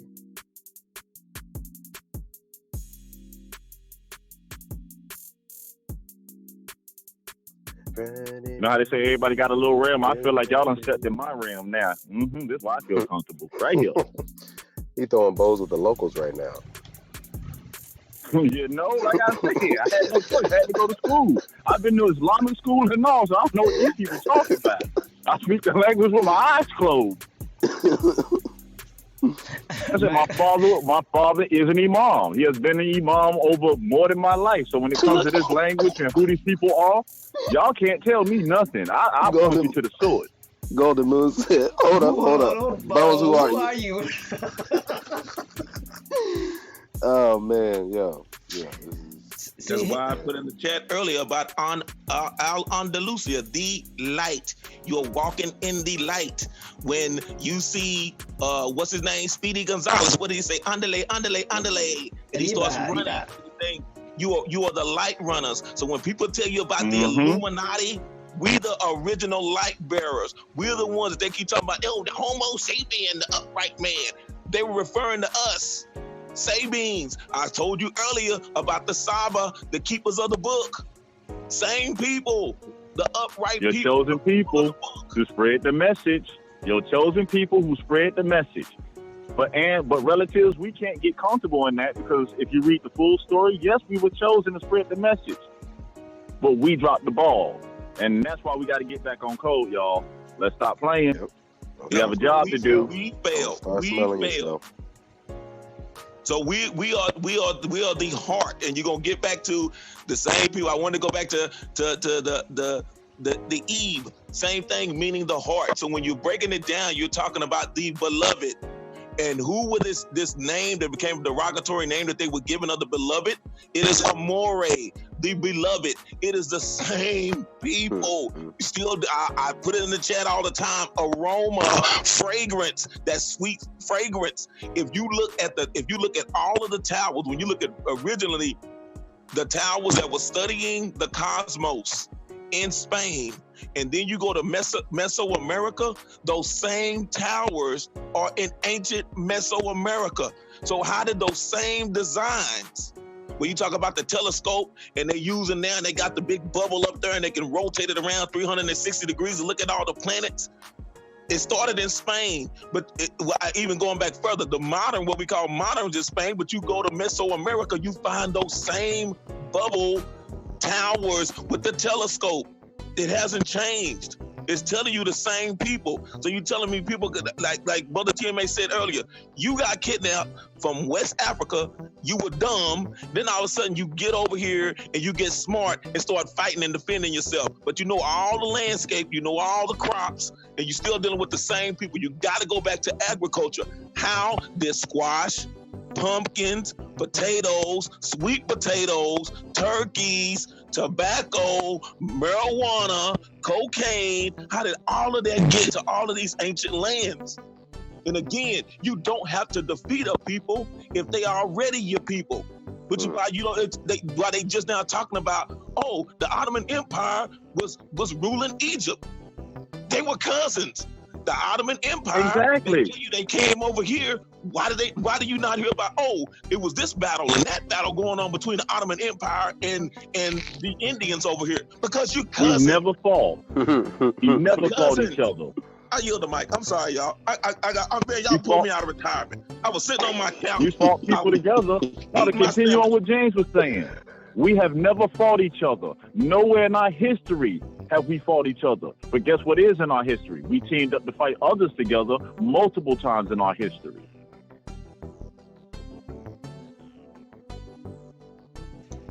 You better go look and see who were some other nations that recognized America as a sovereign nation back then.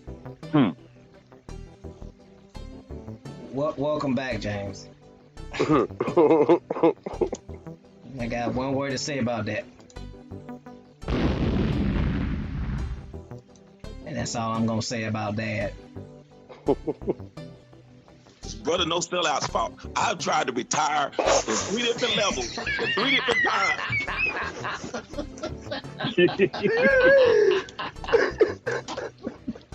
Grand Rising Jaguar, bro. Man, I ain't did nothing. Ibrahim, you're absolutely right. The enemy cannot infiltrate without the enemy within. That is so true. But that's the problem. Because of the E in enemy, you're looking to an outside. No, you have to conquer the inner me first. It's inner me. Don't let these E's fool you in this language. Inner me comes first before enemy. So we say clean your house. Clean your house. Get right first. Then make sure all the people you with, they right. Because it's kind of hard to be calling somebody a scammer if you scamming. I'm just saying.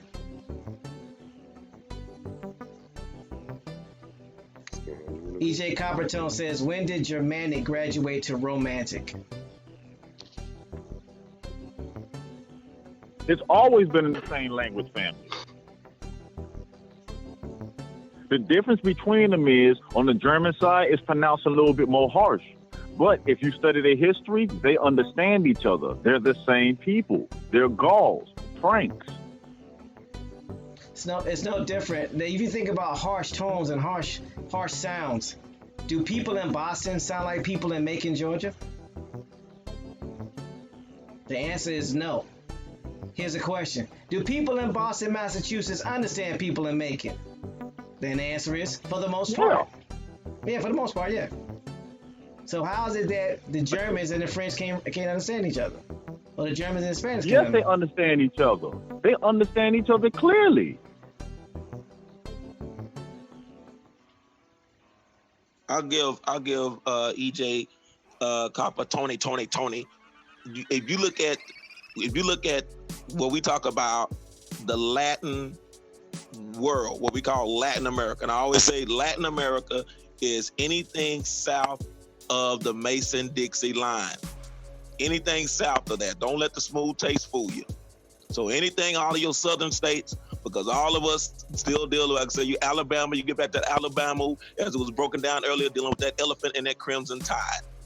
So anything that is south of the Mason-Dixie line is Ladino land or Latin America. Now don't get Latin America confused with Hispanics. Not the same. Give you an example. If you deal with Brazil, which speaks Portuguese, there are certain words in Portuguese that are similar to Spanish because they're all romantic languages. But Portuguese and Argentinians, they all speak it is harsh. It's like a Spanish in some of the words, but it's harsh. It's like, let's get them, because they're Spanish speaking Germans. That's why they speak a harsher Spanish. Yep, and they broke it down on X-Men, the first class, when Magneto was going to get revenge. Where did he go? He went to Argentina to find those Germans, and they said, "Oh, we were pig herders," referring to the Jews as pigs. They ran them to Argentina, and he found them. If y'all look at that scene when they're talking at that bar. Come on now. Yep. They telling you better peep it. They keep telling you, if you just go and get off these knucklehead channels that go 10 hours strong on YouTube and just look up Argentina and just listen to the languages. And some of the words, if you know Arabic, if you know Spanish, if you know any form of Ladino, the romantic languages, then you will find out that, hey, wait a minute, some of these words I'm familiar with. Then you're going to see a lot of these words that we know as English, because English is a bastardized language. Look it up, then not a curse word. That's official. Talk to any linguist. It Something is like made up of swear jar. These different loan words. English is made up of different loan words. It's a Germanic language in its origin, but a lot, especially over here in the Americas, what we call English is not really English because it's a lot of loan words, which is what? Is it not Franca lingua? Same thing. Franca lingua. They borrow a lot of these words. Like I say, I always say again, when you go and they talk about embargoes and all this stuff dealing with ships, you got to pay what? A tariff. When you're dealing with the police department, who oversees the police? The sheriff.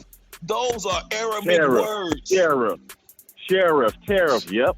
All You're Arabic. speaking Arabic words. When you're breaking it down, law, when you're dealing with law in the United States, they tell you that law is in Latin.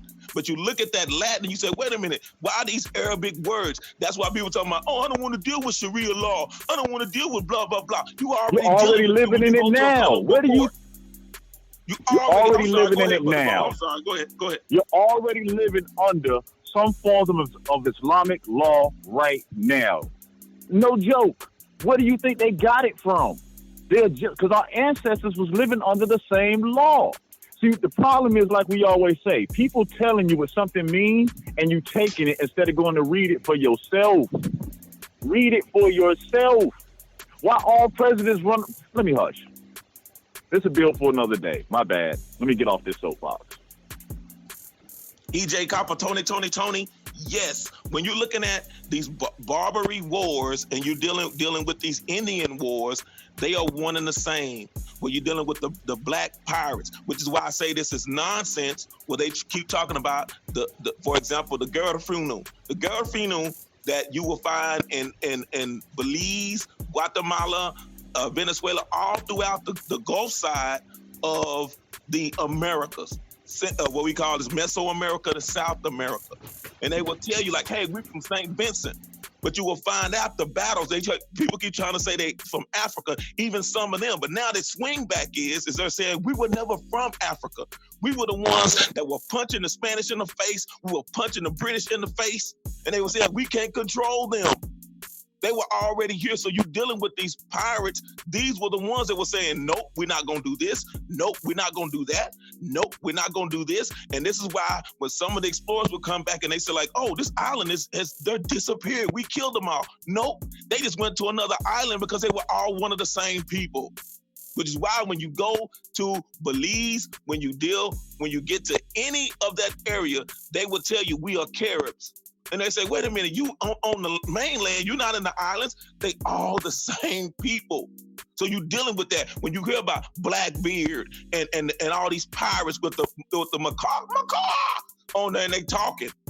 Why? Macaws are over here. Macaws aren't over there. So how did these so-called pirates with Jack Sparrow, hello, all these people, how did they have these macaws? How did they get them?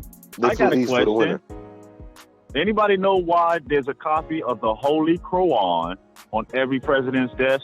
Why it sits on the desk in the White House? Can somebody explain this? Why did Benjamin Franklin walk around with one? A personal one he walked around with.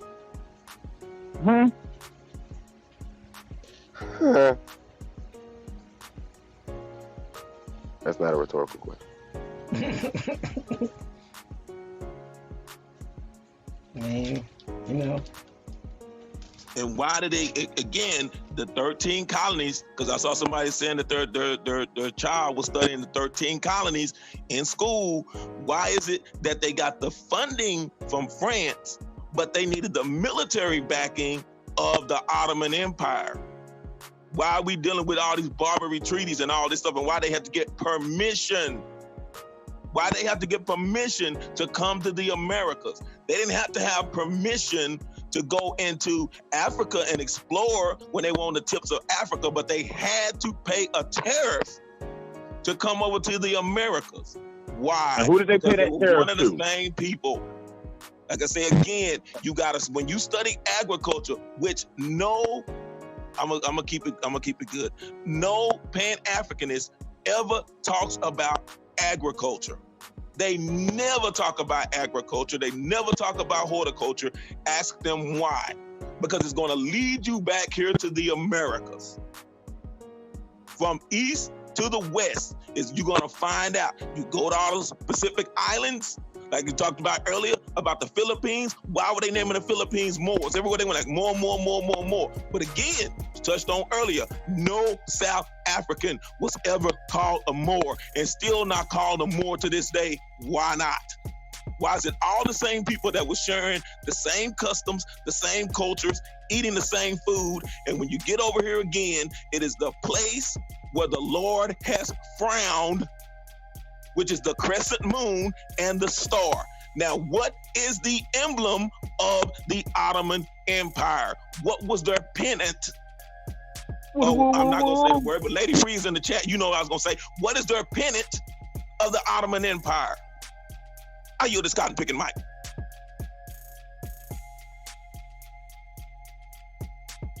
Simple, and I'm going to give everybody an easy translation so a lot of these words won't confuse you. When they say Muslim, the translation of Muslim in English is only one who submits their will to God. That's all it means. Stop letting people tell you anything.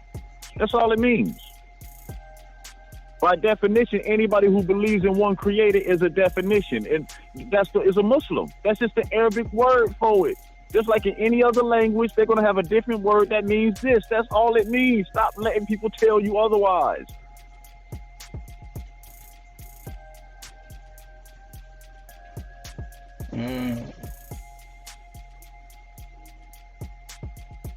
Yeah, Louis Brown, you're correct.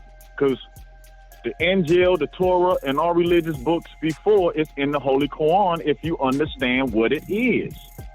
Don't let the world tell you. A lot of people speak badly about this book, but you never picked it up and read it. That's shame on you.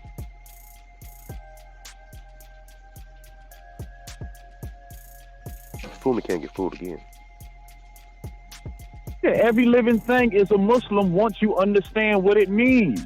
A cat is a Muslim. A dog is a Muslim. A tree is a Muslim. A fruit is a Muslim. Everything in life that submits its will to God. That's all it means.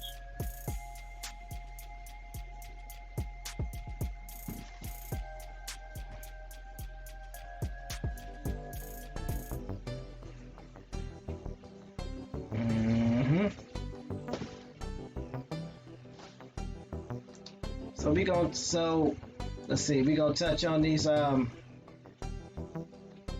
on. I turned the music off.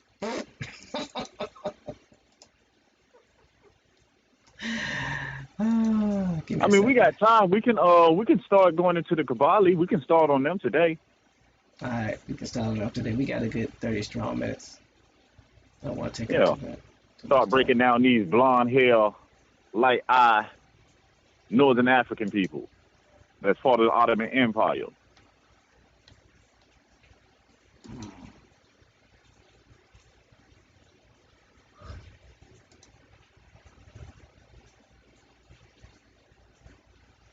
Yeah, it's like that. Not like that. Put that right there.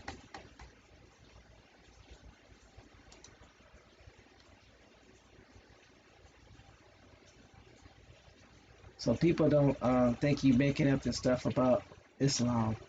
Can you give us a little bit of just a skosh of a background about yourself, Bones, and how you know what you know about Islam? Well, basically, my father is an imam, which in English translation would be preacher. He's been the imam of the masjid in Fort Lauderdale for over 20-something years.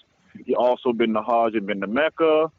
He got a couple of books written out. Me, myself, I grew up in Islam, so I speak the language very fluently. I speak Quranic Arabic. I read constantly. So like I said, it's a part of my life. I wasn't converted. My mom's family, her parents, and her parents' parents, as far as I go back, so far they all been Muslim. Okay. So you speak Arabic. fluently. Okay. Let's check it. And this is the reason why it's important to get to know people that you talk to and deal with, because you start to know and understand who they are, what their strengths are, what they know, and what talents they have. If you never get to know people, how are you going to know what they know? How are you going to know what their expertise are? How are you going to know anything about them? If you never take the time to get to know people. I mean, to me, that just makes sense, but I could just be overreaching, overstepping. I don't know. That's just my 2 cents. Again, know who's around you. Because if you don't know who's around you, you don't know what's around you. Facts. Wait for that to sink in a little bit.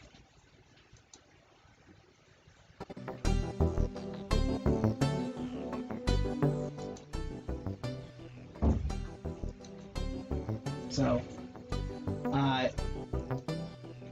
the Kabali.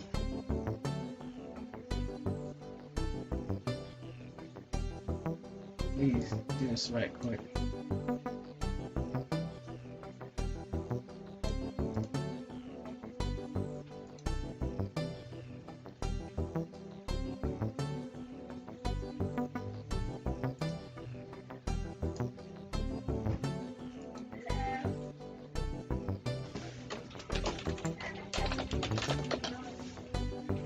What's wrong, Golden Moon? What you mean? Oh, I was supposed to be some crazy person running up here on the platform talking we finna blow it all up? No, that's only movies. That's not what we believe. Hollywood. You know what? Like I said, in Islam, we don't enforce, we don't impose our way of life on no one. And our form of life, if we're taught, whether you be Muslim, Christian, or Jew, any who believe in the one God and live righteous and do their best will have a reward. Anybody telling you anything otherwise, that's not coming from the Quran. And if you look, the same ones that give you that, they want to blow up everything. There are 2 things that's going to get me in trouble. Like I say, just go back and listen to the disclaimer that I put on the other shows.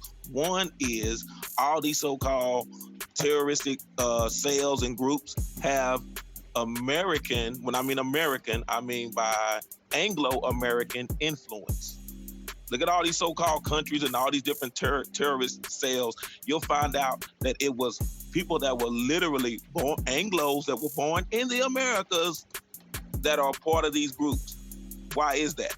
2, you're going to also find out that when you deal with Islam, not talking about the Nation of Islam, that's totally different.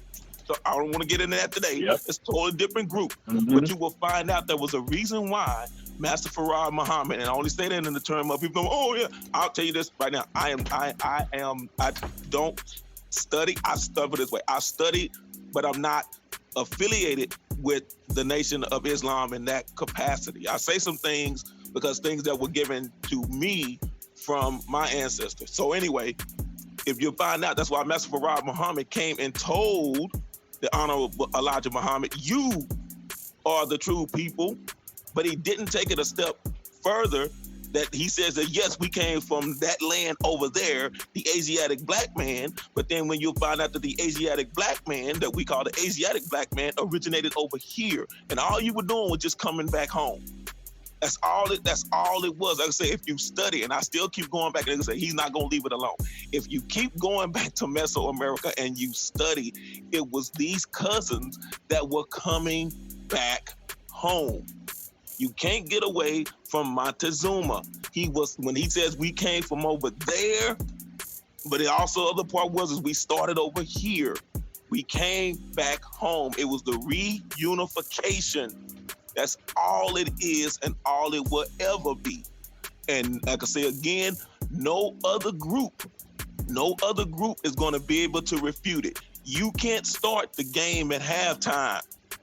You cannot. If you're getting shellacked 75-2 at halftime in a football game, and you get excited because you scored 35 points, you still lost 75-37. I yield the cotton picking mic. Lost, you got stomped. Shots fired at Miami. Man down, man down.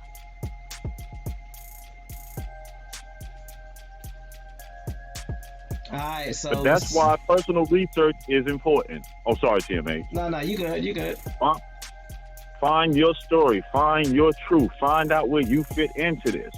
The reason why we are so divided and so always at each other's throat, because we're letting outsiders tell us who we are and what we should believe and what something means. If we was meant to do that, why do we have our own abilities to reason for ourselves?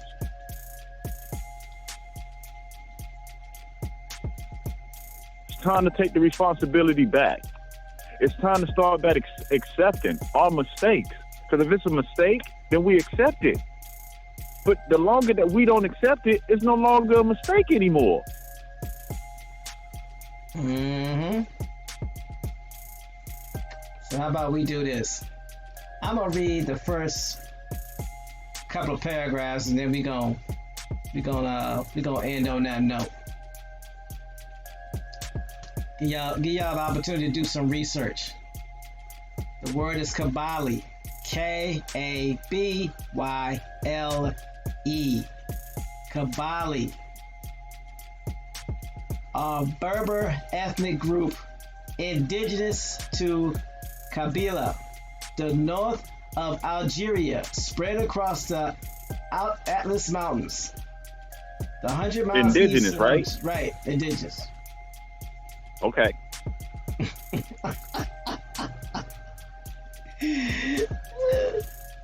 It says 100 miles east of Algiers. They represent the largest Berber-speaking population in Algeria and the second largest in North Africa. Many other Kabyle have immigrated with an E from Algeria, influenced by factors such as Algerian Civil War, cultural repression, good grief, cultural repression by the central Algerian government, and overall industrial decline. Their diaspora has resulted in Kabyle people living in numerous countries. Large populations of Kabyle people settled in France, and to lesser extent, Canada. The Kabylians speak the Kabyle Berber language. Since the Berber Spring of 1980, they have been at the forefront of the fight for the official recognition of Berber languages in Algeria. So, for proper context, where is Algeria? It's in Africa. And they say indigenous? Yes. Indigenous. Okay, just want to make sure. So, why do we not hear about these people from people that promote Africa, or the continent formerly known as Africa?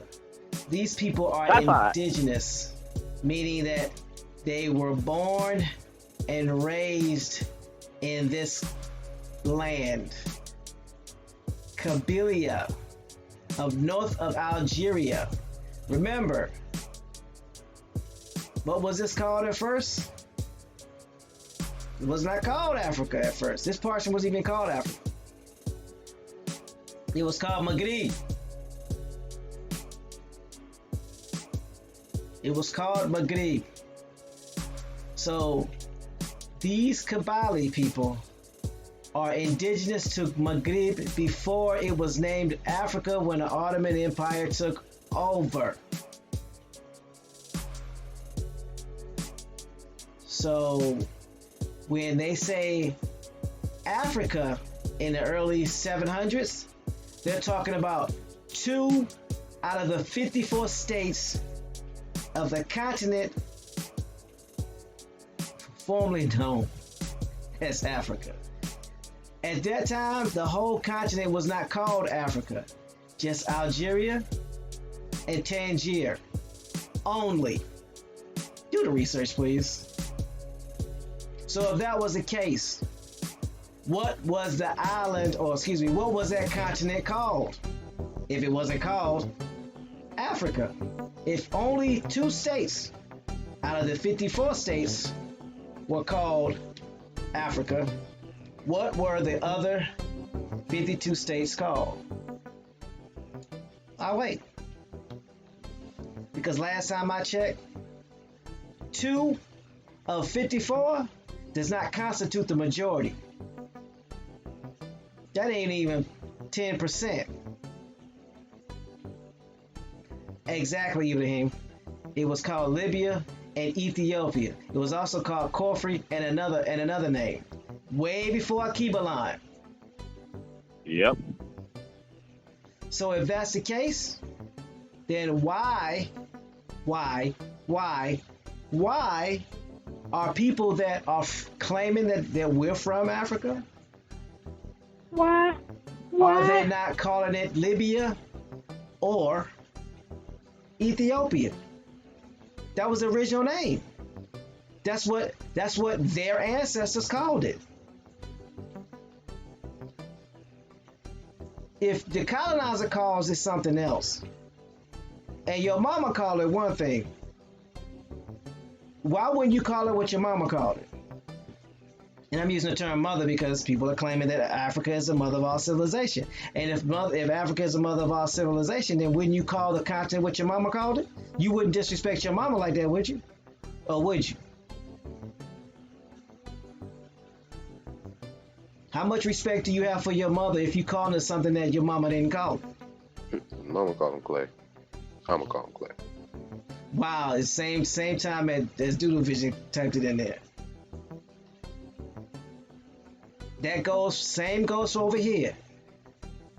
I understand we are using terms that come from another language, but how about we get as close as we can to the original language of what it was called and stop calling it these pet names that these colonizers gave it? Unless you have colonizers. If your ancestry has ties back to one of these colonizers, then by all means do that. By all means call it that. But if you're claiming that you have no ties to the colonizer whatsoever, then why would you use a name that the colonizer gave you and disrespect your ancestors? Disrespect your mother. Remember why these names were given to us? To push us further and further and further away. And I'm going to say this, and I hope people catch on to it. If you have to wear chains, you are not a slave. If you are enchained, you are not a slave.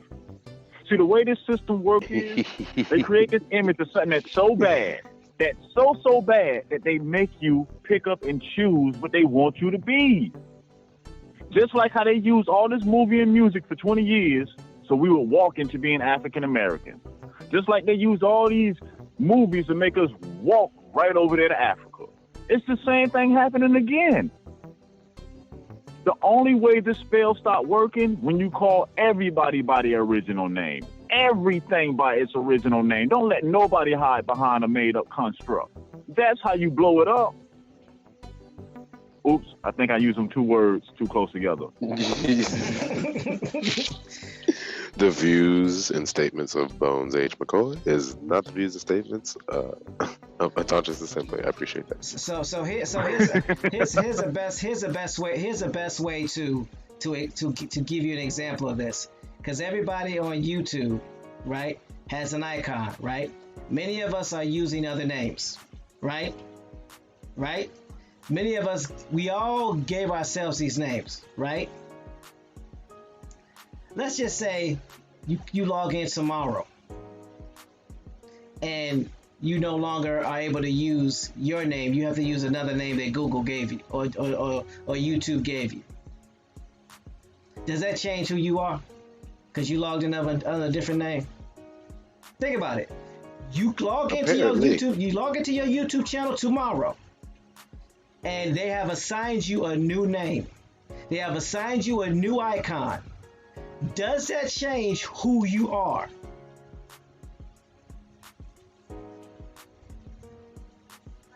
Nope, it don't. Because once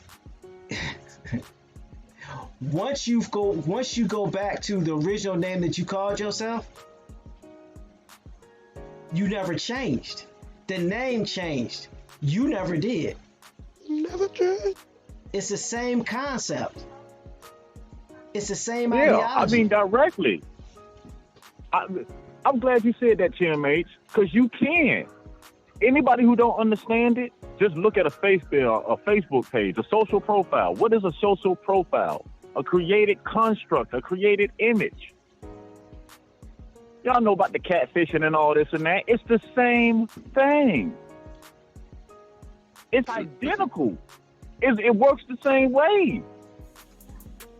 People come over here and say, oh yeah, we such and such for such and such land and we here to help you. Next thing you know, they don't whop your side of your head, you've been catfished. Looking like a fool. Got to get on this, Charles.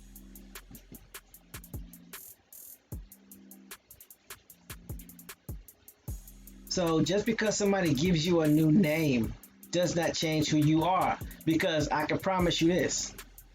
This might make some people uncomfortable, so use it and take it in its proper context. So let's just say we were not able to go back to the names that they gave us, that we originally called ourselves in YouTube land. But we were able to enable our camera and show our IP address and put our address in. What does that tell you now? It don't matter what they call you. Because once you are able to identify yourself and tell people where you are, it doesn't matter what YouTube calls you.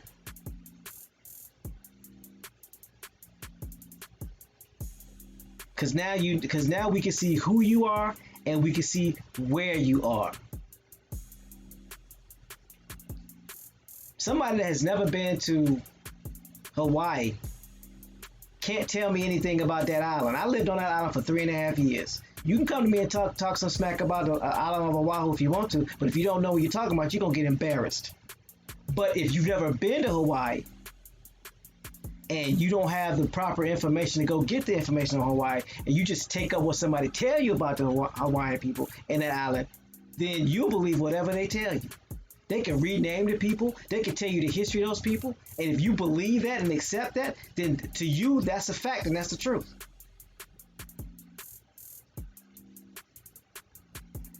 How is that any different than what's going on now? How is it any different than what's going on today? It's not.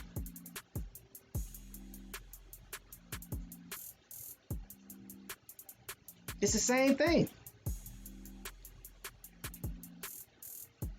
We now have people on these channels hiding behind icons, right? And for those of you that are wondering, if you really want to know who I am and what I look like, you can Google me. I'm easy to find, just so you know. But you have these people hiding behind icons, hiding behind fake names, and they can tell you anything. And most people appear to believe it because this person has 2,000 followers, 10,000 followers, 20,000 followers. Because they got a bajillion followers. They believe in these people that's got these followers, but you haven't done any research. How is it any different than you walking down the street and then you're going north and you see this large crowd going south, being led by a man in a suit, looking sharp. And instead of finding out where they're going before you decide to follow, you just do a U-turn and follow them. Don't know where you're going, but you just follow them. And now you're trying to get other people to follow them. And they start asking you questions about, well, who is this person? Who are all these people you following? Why are you following them? And instead of like, hey, that makes sense, you get mad, start calling them all kind of names and throwing punches at them. Or blocking them. Same thing, same concept. But what's starting to happen on these YouTube streets? The scammers are starting to scam each other and they started telling each other. Like I said yesterday, they're clicking up, man. They scamming on each other. Now everybody want to go run and tell. See, it was cool when y'all was scamming together. But now that you got scammed, all of a sudden you want to come out and start telling. Here's the one thing I find funny about these scammers. Y'all want to click up with everybody except for the people who ain't scamming. I'm gonna say that again. Y'all calling out each other's names about people you think that are good people. That you are insinuating and are scamming. But there's one group that you are not calling out that's not scamming. That can be proven, that can be verified, that has been vetted. And it's a legal organization, a legal entity that can be checked. You're not calling that name. But y'all calling on each other to click up. Because y'all getting scammed. Well. Y'all getting scammed. Y'all scamming each other. But the only thing that y'all do agree on is that who we not gonna talk about, whose name we not gonna call, are the people that ain't scamming.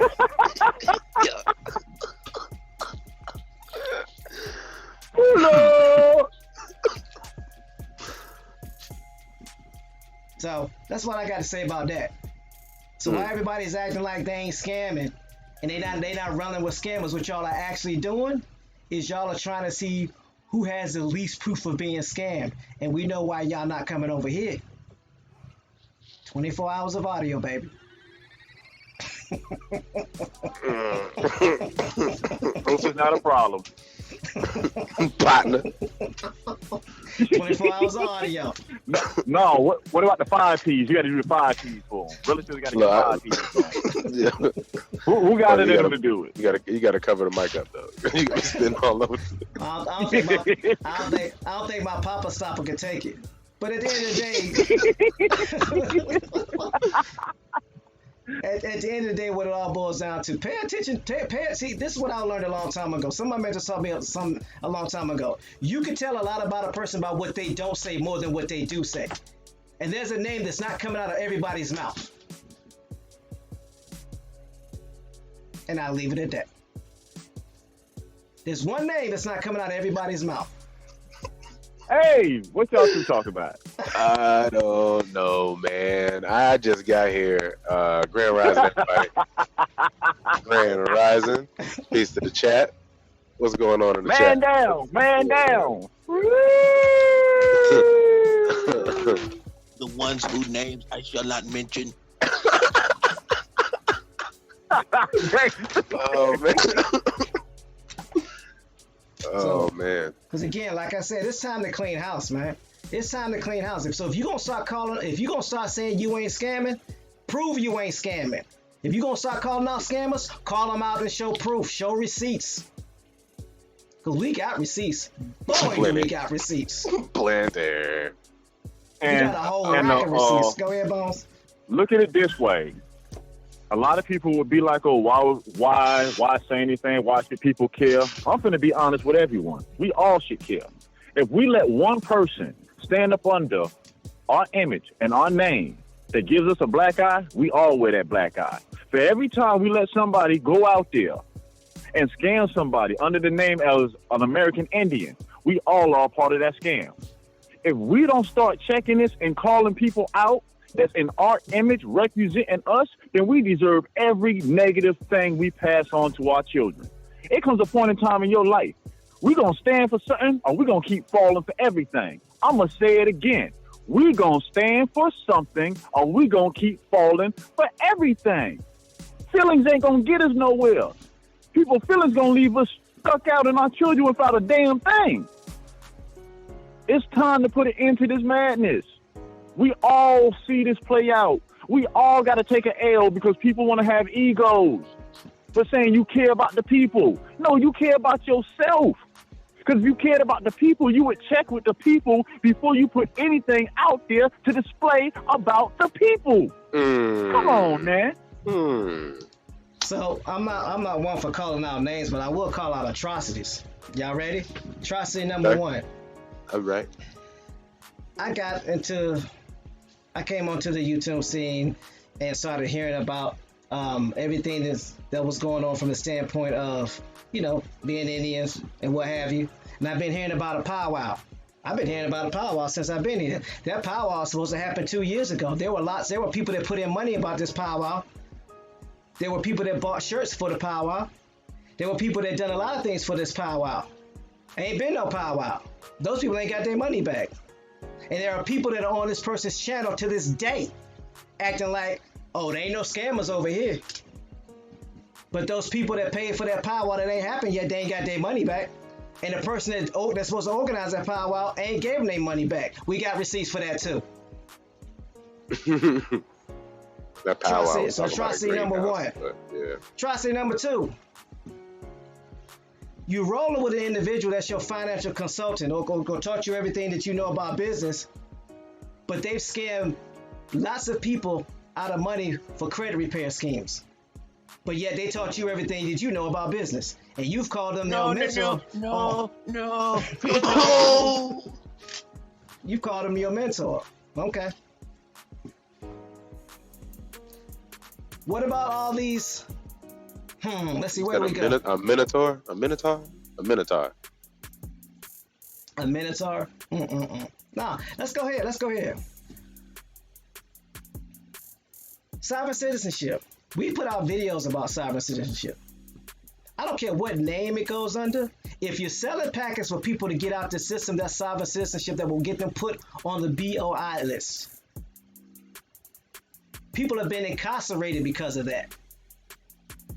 But y'all talking about breaking away from the government. People are getting hemmed up. People are getting messed up. And now y'all clicking up? Okay. So let's talk about those scammers and those scams. Everybody knows somebody who done bought one of those packets to get out of the system.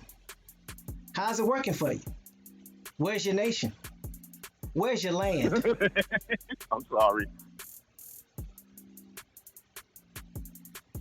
Y'all had enough time to correct it. I gave y'all many warnings. I say clean your house. Oh, everybody want to act like their house is clean? Oh, we about to find out now who house is clean and who house is dirty. Wait a minute. You scheduled us and didn't tell me. I don't know what is happening right now. I didn't know it was a countdown.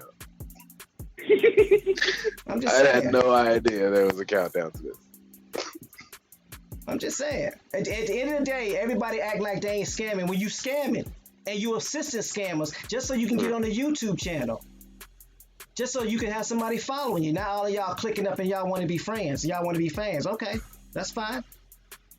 Prove that you ain't scamming. We got proof that you are.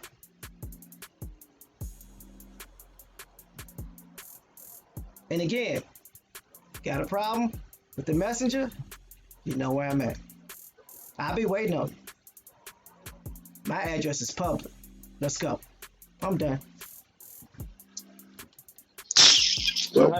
And like we're saying again, this isn't nothing personal. This isn't standing up beating on your chest thinking you better than anybody. It's that we get up every rising and do this because we have love for our people. We want it to be a change. But we can't change until we change the things that's giving us the black eye. The reasons why we taking the L's. We're never going to get the respect that we deserve as long as we keep standing behind this foolishness. We should be the first set of people to call something out when it's wrong in our community. If something go wrong on the channel to it gives everybody a black eye, we should all be able to call that out so it can get corrected. And if you're not willing to correct it, to put us in a better light, then you need to leave. It's just that simple because you're not going to sign up. It's kind of funny. You'll go punch into that 9 to 5 every day and you'll go by the rules. You'll go sign up for the police department, the military, play sports under these same rules. But when it comes to your very own people, we can't apply these same rules. We apply it to everybody else, but we can't apply it to ourselves. We'll check you over what year Jordan came out. Be willing to fight you over star players on our football teams, our favorite sport teams. Be willing to fight you over colors that none of us own. But we can't put these same rules. We can't put this same passion when it comes to our own people. And you wonder why they laugh at us. You wonder why. Y'all really wonder why.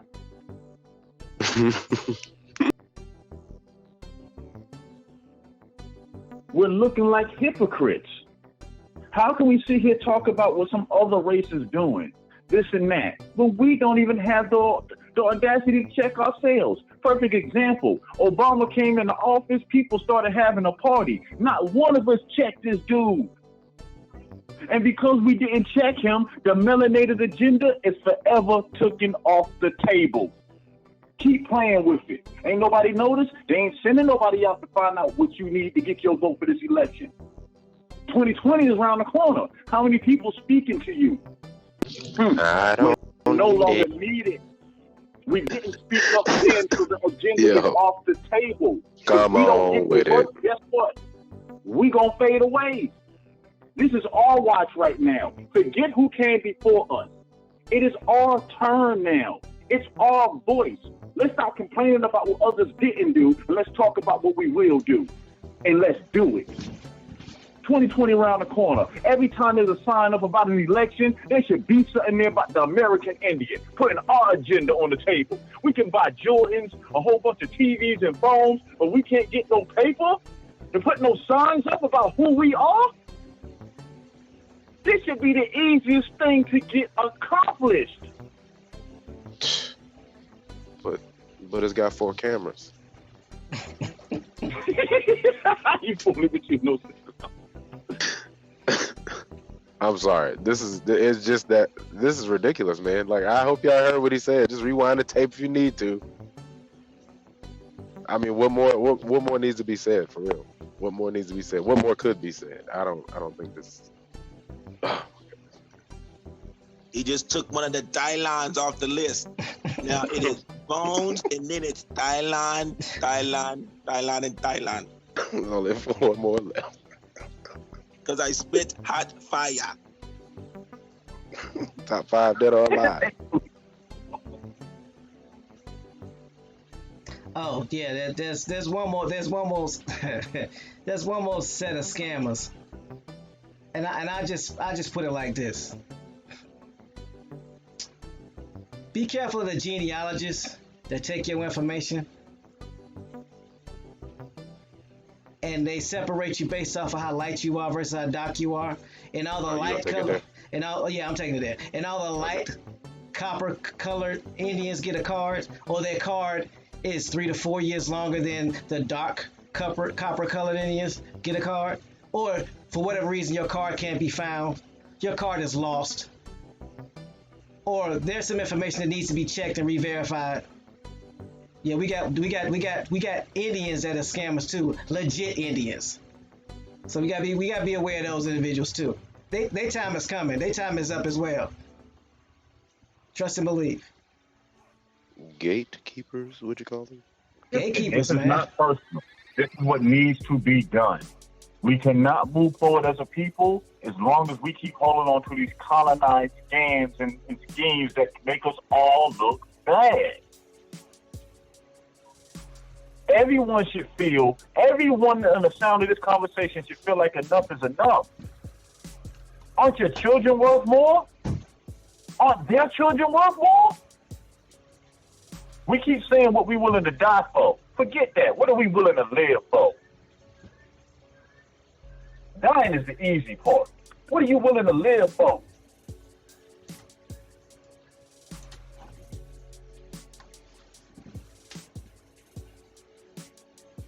So, with that, let's go ahead and let these good people get on up out of here,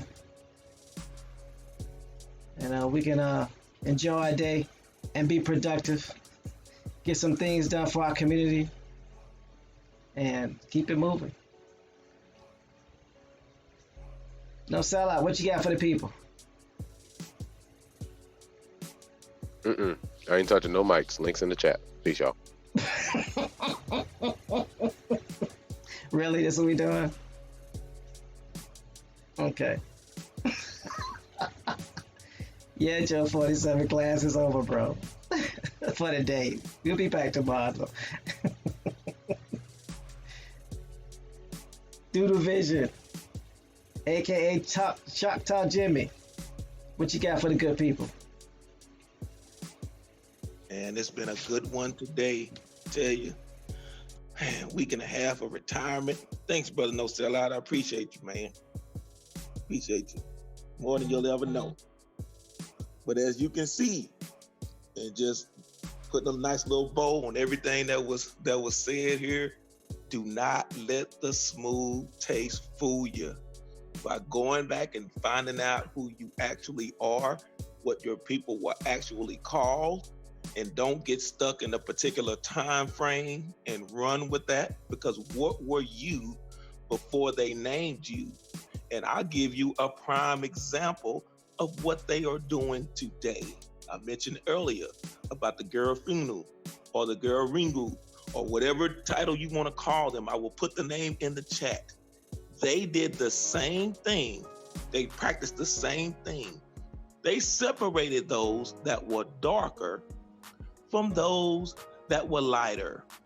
And they took the darker ones and gave them the label as quote unquote slaves. Look up St. Vincent and how they're fighting now, because those that are in Belize want to go back home, but you have the lighter skin Arawaks, Caribs, Taino, whatever different names you want to be called, don't want them to come back because they say, oh, you don't belong here. But the British separated them as they're doing today, as I put in the chat. It is Prince and the Revolution versus Ready for the World. Everybody knows about Prince, but nobody knows about Ready for the World. Digital display? Oh, Shayla? Y'all know about all that? It's all it was. Same group. One was light and one was dark. Y'all think about that. Let that sink in, let that marinate for a little bit. Now, as we talked about earlier about scammers, Brother TMH, he went deeper than Atlantis. I hope that y'all have your rain boots on. I know it's a lot of rain going on. We about to get some rain up here in Texas due to all these tropical storms and hurricanes. Put your rain boots on. Get your raincoat. Get your hat on. Get your umbrella. In case you didn't know, you cannot continue to let the people scam you, and then they bringing in another group of scammers that already scammed you 15 to 20 years ago. Some of us have been in here long enough to see this cycle. When they bringing back the same groups with the same stuff that has already been debunked. And if you falling for it, then shame on you this time around. Because I'm going to put it out there and I'm going to say it, and I've said it before as a former educator, and I said it when they were teaching it, when I was a student in class, and when I was a teacher. Evolution teaches you to be inferior. Because they're saying you are all Africans and everybody came out of Africa. And they say, what does it have to do with that out of Africa theory? Because they say you all evolved from monkeys. Well, and if from monkeys came the apes, your gorillas, your orangutans, your chimpanzees, and et cetera, et cetera. This is why I always say, if chimpanzees are 7 million to 8 million years old, like evolutionists teach, and man is only 1.7 million years old, as they teach, then that means the chimp is older than you. And if 98% of your makeup, according to DNA, is chimpanzee, I ask the question, who or what goosed a chimp to make you? Out of Africa theory and the theory of evolution both lead you to the same point. And if you follow that, then you ought to say, if man is the evolved chimp, and if you're saying that those that classify themselves as white are the Johnny-come-latelys, then they are the evolved you. Now you think about that. Let that sink in for a little bit. Take that back to the other channel. And if they want to come and talk to me, they can come and talk to me. Now, As TMH was saying about the scam you. Y'all continue to go to Scam U University, and they keep giving you the remakes. We keep saying it over and over and over and over. And I have to share that with my children. They be like, oh, this song and oh, this movie. They hit y'all with the Lion King, and they done got all your money, and you already know how it's gonna end. You already know what's gonna happen.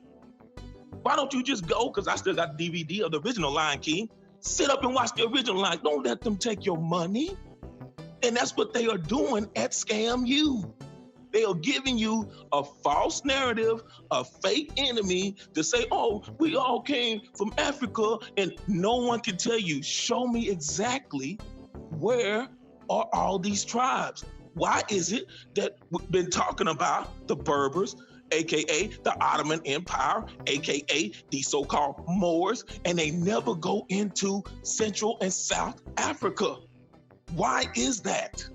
Why are they all along the Mediterranean? Could someone please explain that to me? And why is it again, were there not any battles dealing with these that were coming for thousands of years going back and forth? Why didn't we fight these people? You don't fight family, as my granny used to say. So don't let the smooth taste fool you. And I don't care what face they are in. Everybody's talking about, oh, brown face, black face. I don't care if they look like you. If you look in the mirror, y'all seen the movie Us or glimpses of it. Just because they look like you don't mean that they are you. So you go ahead and keep falling for it. I know I'm on a rant, but it's been a while. Thanks to Brother No Sellout. Y'all keep doing what you're doing. Keep banging. Brother Bones, keep hitting them. Keep hitting them hard, in case y'all didn't know. I'm out. Off this cotton picking mic.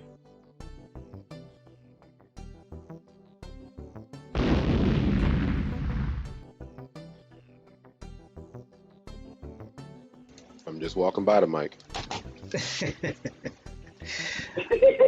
Somebody asked me if I knew. Somebody asked me if I knew about the greenhouse scam. No, I was not aware about a greenhouse scam. I mentioned that the powwow was using the greenhouse scam as like a platform for scammers, but you know, scammer calling out a scammer about a scam, it's kind of weird. Oh, the greenhouse that was made out of bamboo sticks? Okay, I'm sorry. I'm out of here. Oh, that one? That one? Oh, my bad. I'm going on mute. So here's a question that needs to be asked, and then I'm gonna leave this alone because this really gonna piss some people off, but I don't care. Everything that you've heard me just say, okay? There are people who have been on the panel as guests, heard the exact same thing, know that there's proof. No, we got the proof. And we've told them numerous times, if you want the proof, we can give it to you. No, we don't need no proof. We don't need the proof. You right. They never came back. But they still on those scammers channels. Ask them why. With that, I'm going to say shout out to the new subscribers. Shout out to the Autonomous Assembly silent majority who actually listen, do the work, help their communities, help their people, their tribes, their clans, their houses, or what have you.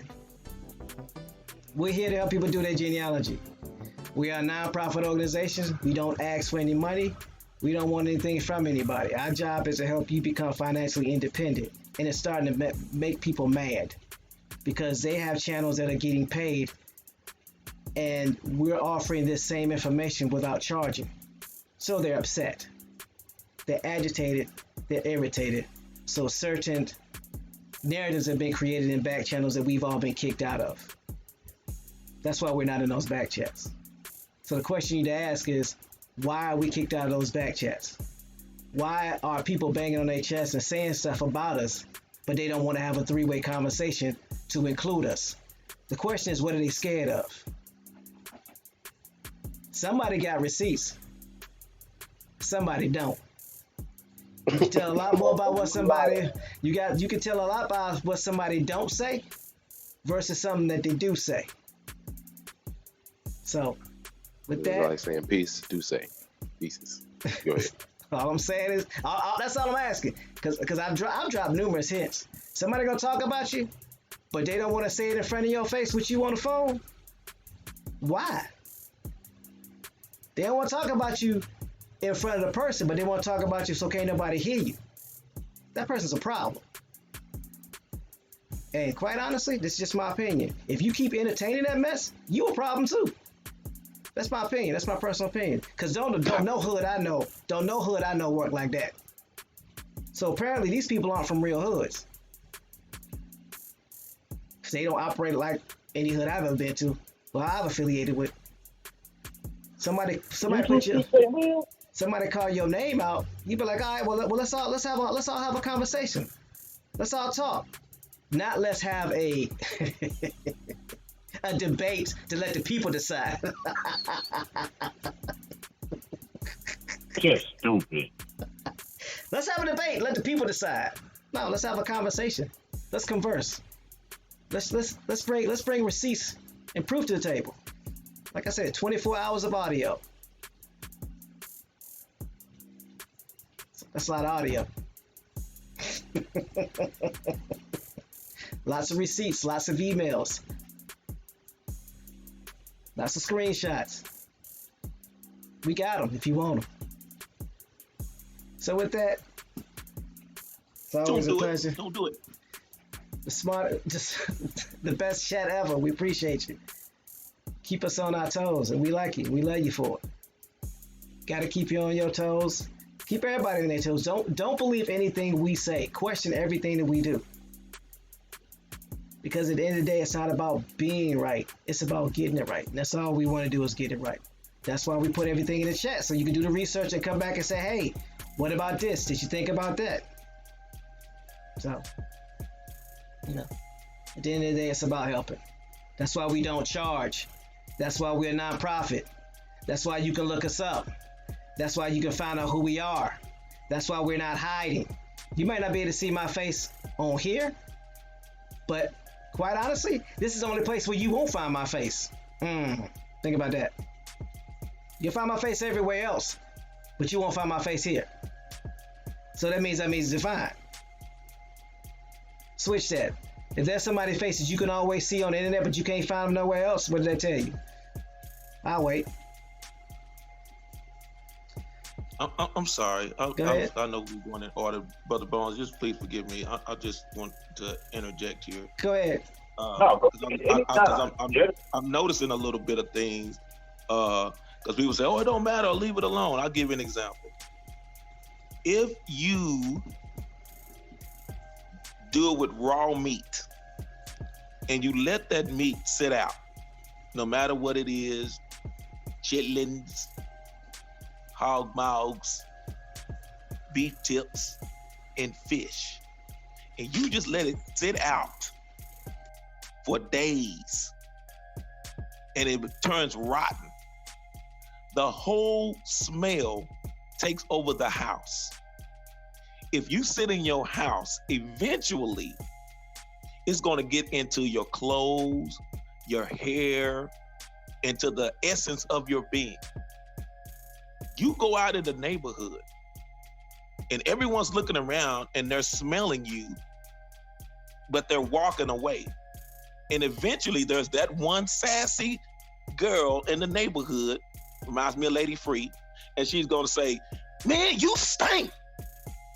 So it's the same thing that happens with Scam You. You know they stink. You turn your nose up. You keep hanging with them because you think that it's cool because they entertain you and make you laugh. And eventually they're going to keep hanging around you and you're going to start to smell like them. You don't believe me? Try it. You're going to keep hanging and shaking hands and rubbing elbows with them, and eventually that funk is going to rub off on you. So now it's time for the people in the neighborhood to say, "You stink." So you're either going to go clean up your house or you got to be removed, because the health department will come in and shut you down. It is pollution. I yield this cotton picking mic.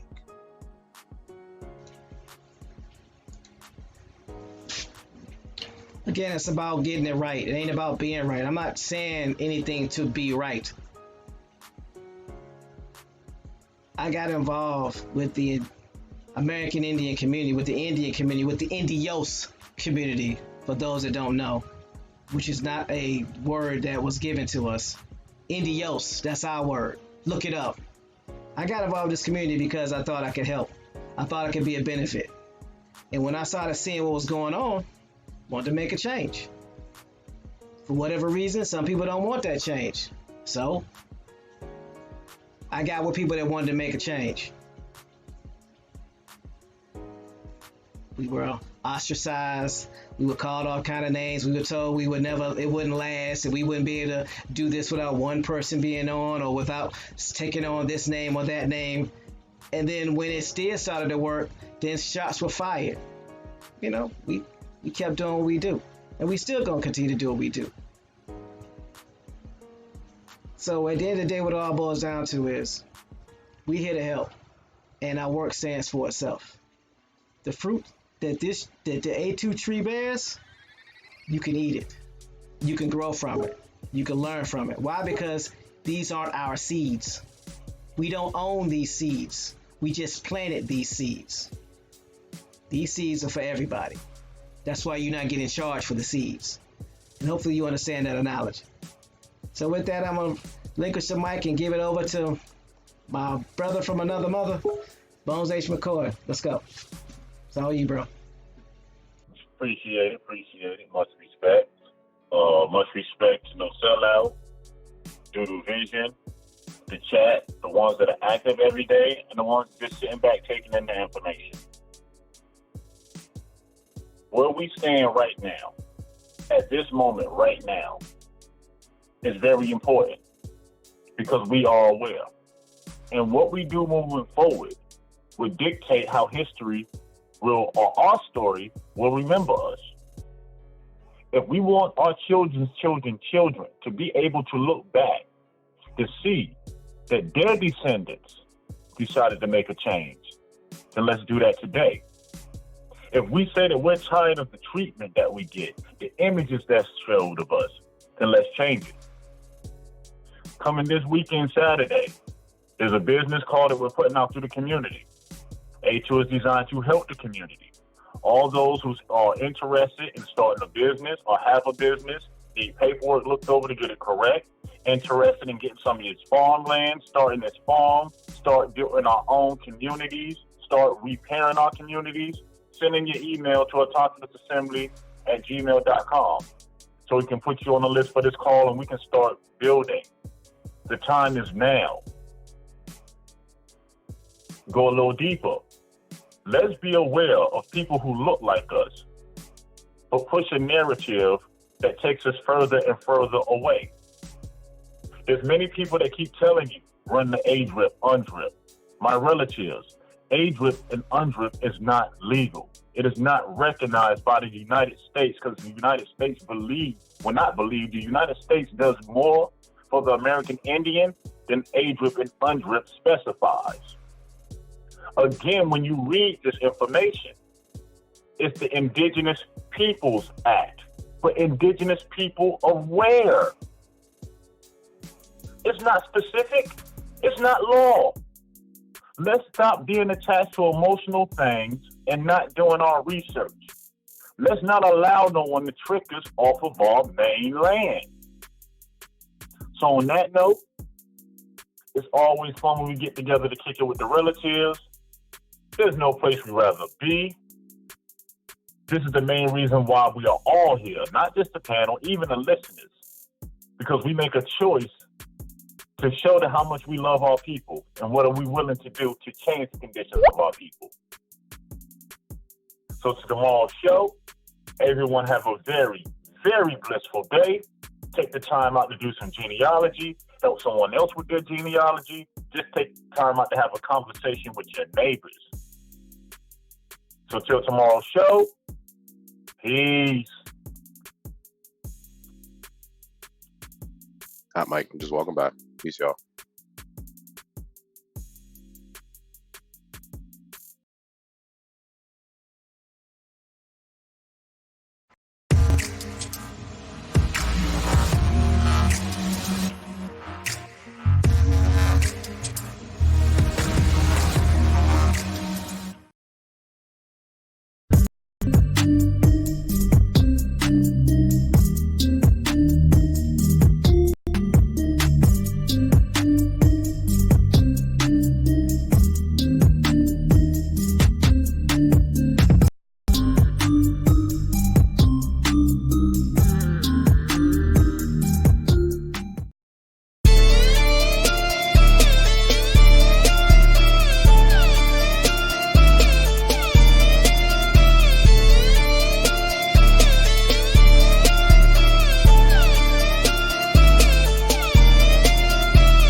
Warning, hard hats, pickaxe, shovels, boots, required.